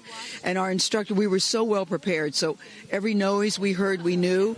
But the flight instructor said that I am her best success story. Why? Because she's never had somebody go through the course who's terrified of flying. Everybody who's gone through the course is somebody that it's been a lifelong dream. They wanted to do it. So she said, I'm her best success story. I'm so proud of me right now. I still can't believe it. I still can't believe it. I was just going to say, prior to the launch, you said that you would be so proud of yourself if you went through with this. Yes. And you did. What was the best part, Gayle? It's oddly quiet when you get up there. It's really quiet and peaceful. And you look down at the planet and you think, that's where we came from? And to me, it's such a reminder about how we need to do better, be better. Do better, be better human beings. And what do you mean by that? Processing. Well, it's so nasty and so vitriolic nowadays. And I mean, if everybody could experience that peace that we had up there, and the kindness and what it takes to do what we did, all the people that it took to get us up there and get us back safely, I'll never, ever, ever forget. And when we were up there, have you talked to Katy yet? I have not. Okay, when we were up there, after zero G is very difficult. You know, all the training about this is how you get in the chair and this. I look like a friggin' moose getting in the chair.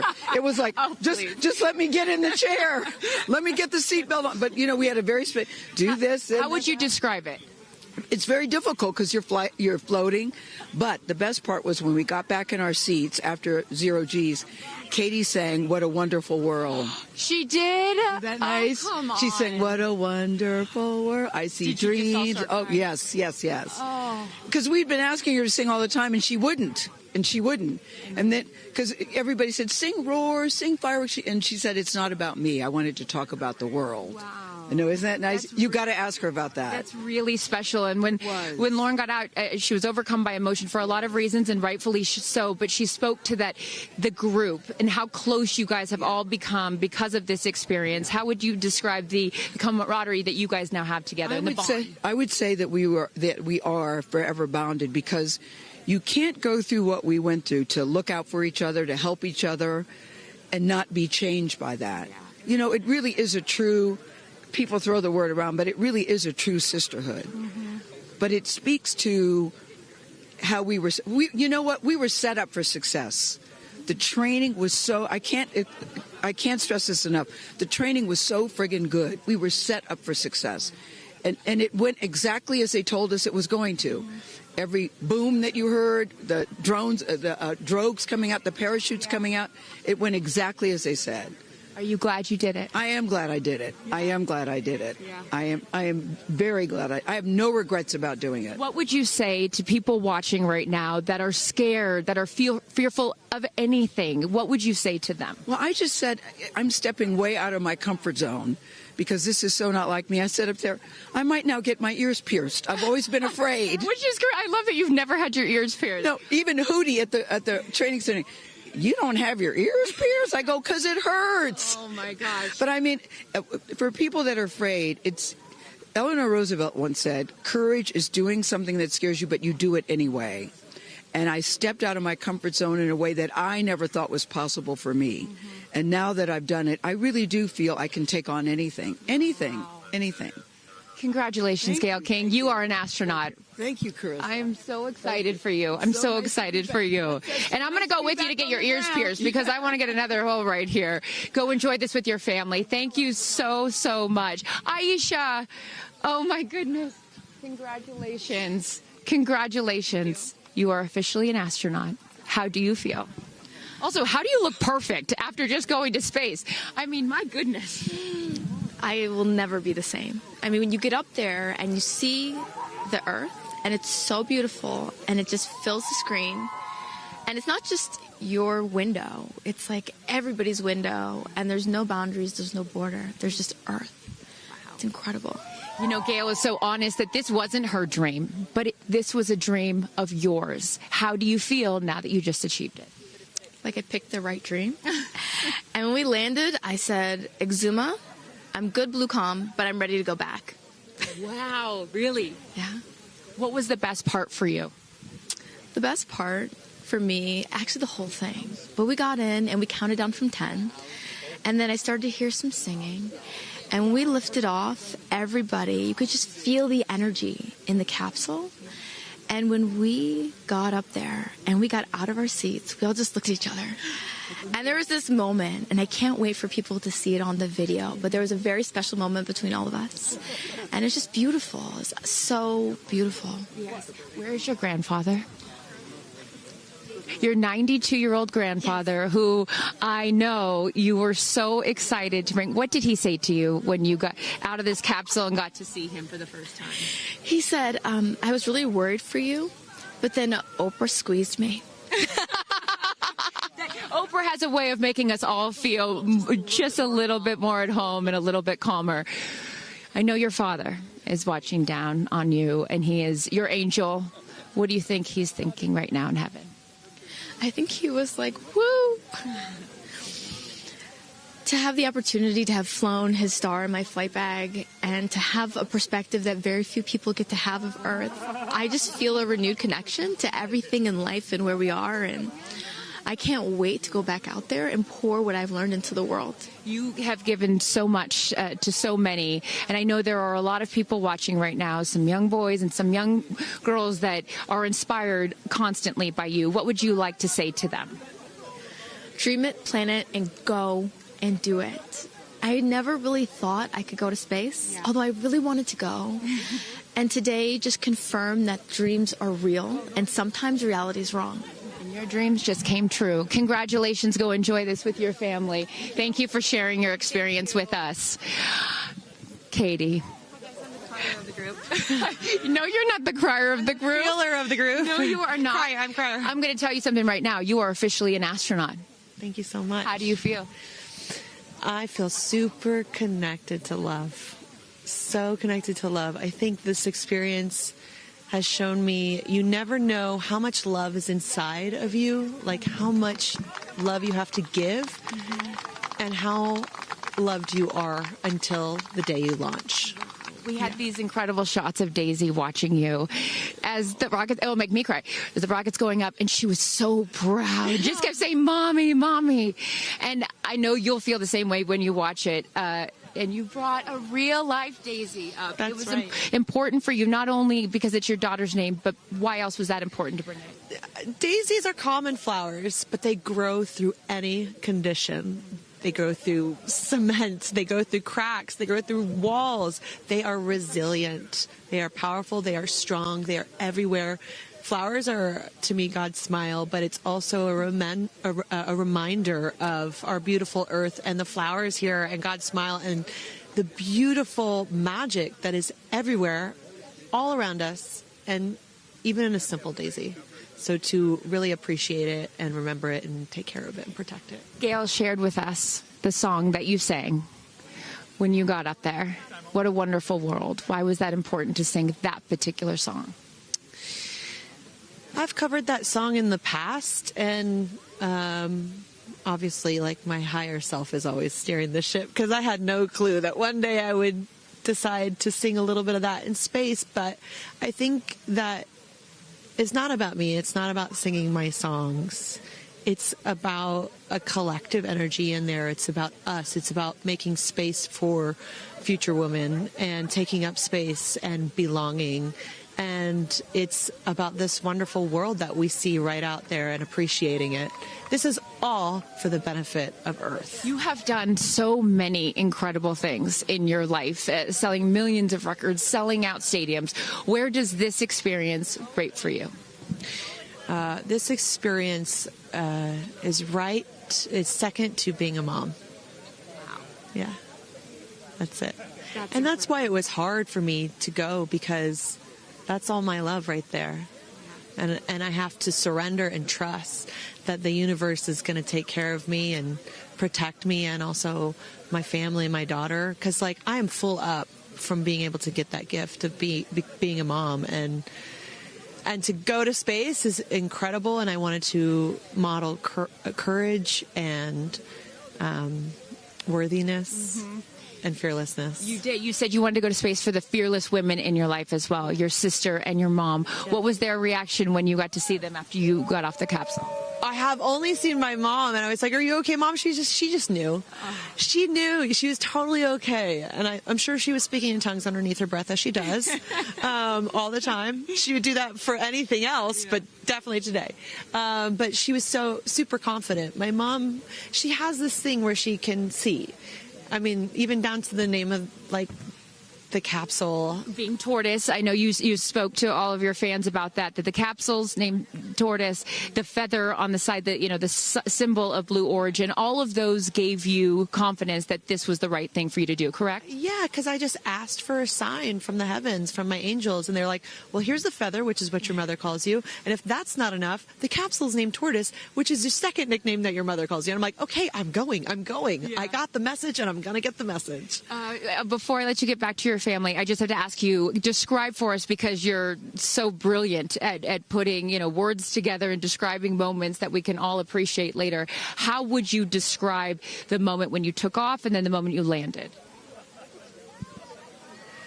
The moment, I mean, it is the highest high, and it is surrender to the unknown, trust, and this whole journey is not just about going to space. It's the training, it's the team, it's the whole thing. I couldn't recommend this experience more. This is like up there with all the, different tools that I've learned in my life, from meditation to the Hoffman process. This is up there because what you're doing is you're like really finding the love for yourself, because you got to trust in yourself on this journey, and then you're feeling the love when you come down, for sure, and you're feeling that strength. So I feel really connected to that strong divine feminine right now. By the way, you're such a badass. I love that the month of April, you're like, I'm going to space and I'm launching my tour. I mean, it's really incredible. Now I know I'm asking this question for your fans. Will you write a song about this experience? Oh, for sure, 100%. And not only that, I got to reveal my set list for the tour on a butterfly. How apropos. Incredible. Just flying in space. I don't know if anyone's ever in space. I don't know if anyone's ever done that before, so I'll just Well, there's a lot of things that you have done first. You are now officially an astronaut, and let me just tell you, on behalf of everyone here at Blue Origin, our webcast, and everyone, all of these individuals that put this incredible thing on, congratulations. Thank you so much. Thank you for sharing your experience. Is it a 10 out of 10? That's my review. 10 out of 10. You There's definitely no go for it. 10 out of 10. Thank you, Katy. Congratulations. All right, you guys, so many fun moments that we'll continue to see as we get the footage. But I'm going to send it back to you and let these incredible astronauts enjoy their time with their friends and family. Thank you so much, Carissa. Wow. Kristen, I mean, 6 inspirational women in their own right, eloquent. I could not be that eloquent coming down from space. You know, you heard Katy Perry saying 10 out of 10, but number 2 experience only to being a mother. What were some of your takeaways from what we just heard? You know, Gayle King used the word sisterhood. I'm feeling the sisterhood today. First all-female crew to space since 1963, and that was a solo mission, Valentina Tereshkova. And I'm with an all-female broadcast team here at Launch Site 1 in Blue Origin. Ariane, it has been a complete honor to work alongside you. It has been such an honor to watch all of the things that these women and their loved ones have said about what this experience means to them, because I am a firm believer that if you don't understand why people come out here to watch a space flight, it's just because you haven't seen a launch yet and you haven't been a part of this experience. And I truly believe what we witnessed here today is something that will continue to open up spaceflight and this experience for all of humanity and our little ones at home. 100%. You know, I said it earlier. You can't be it if you can't see it. And to see these 6 women go up and the roles that they have played before, but I can't wait to see the roles that they play afterwards in their way of telling this story for the world to hear, to experience, to see. This is just the beginning. So I want to give a shout out to them, because as you saw, that is coming out of your comfort zone, whether you wanted to go to space or you're like Gayle and you didn't anticipate it. Thank you for trusting yourselves and to their families and trusting their loved ones with Blue Origin. We are very proud to do that. I'm so proud of Gayle King, too. I wonder if she's still afraid to fly on airplanes after flying to space. Have we cured her of her fear of flying? I don't know. We've cured her for getting your ears pierced. So there we go. Baby we'll take steps. that one. Let's start with that one after this not so baby step. Aw. Look at that beautiful shot. And now the party starts, right? Can we pop some champagne and celebrate a little bit later? Let's do it. It's only 9:20 a.m. It's not too early. 5 o'clock somewhere, baby. All right. What an incredible day. Just for all of us, for our astronauts, for our Blue Origin team. It was an honor to fly you to space. And if you would like to follow in the pioneering footsteps of these astronauts and purchase a seat to space, visit BlueOrigin.com and click Fly to Space. Your own journey to visit the Kármán line is much closer than you think. If you'd also like to purchase a mission patch to commemorate today's launch, head to Blue Origin shop for patches and much, much more. For Kristen, Carissa, and Tabitha, I'm Ariane Cornell. Thank you so much for joining us. And until our next launch, Gradatum Ferocitor.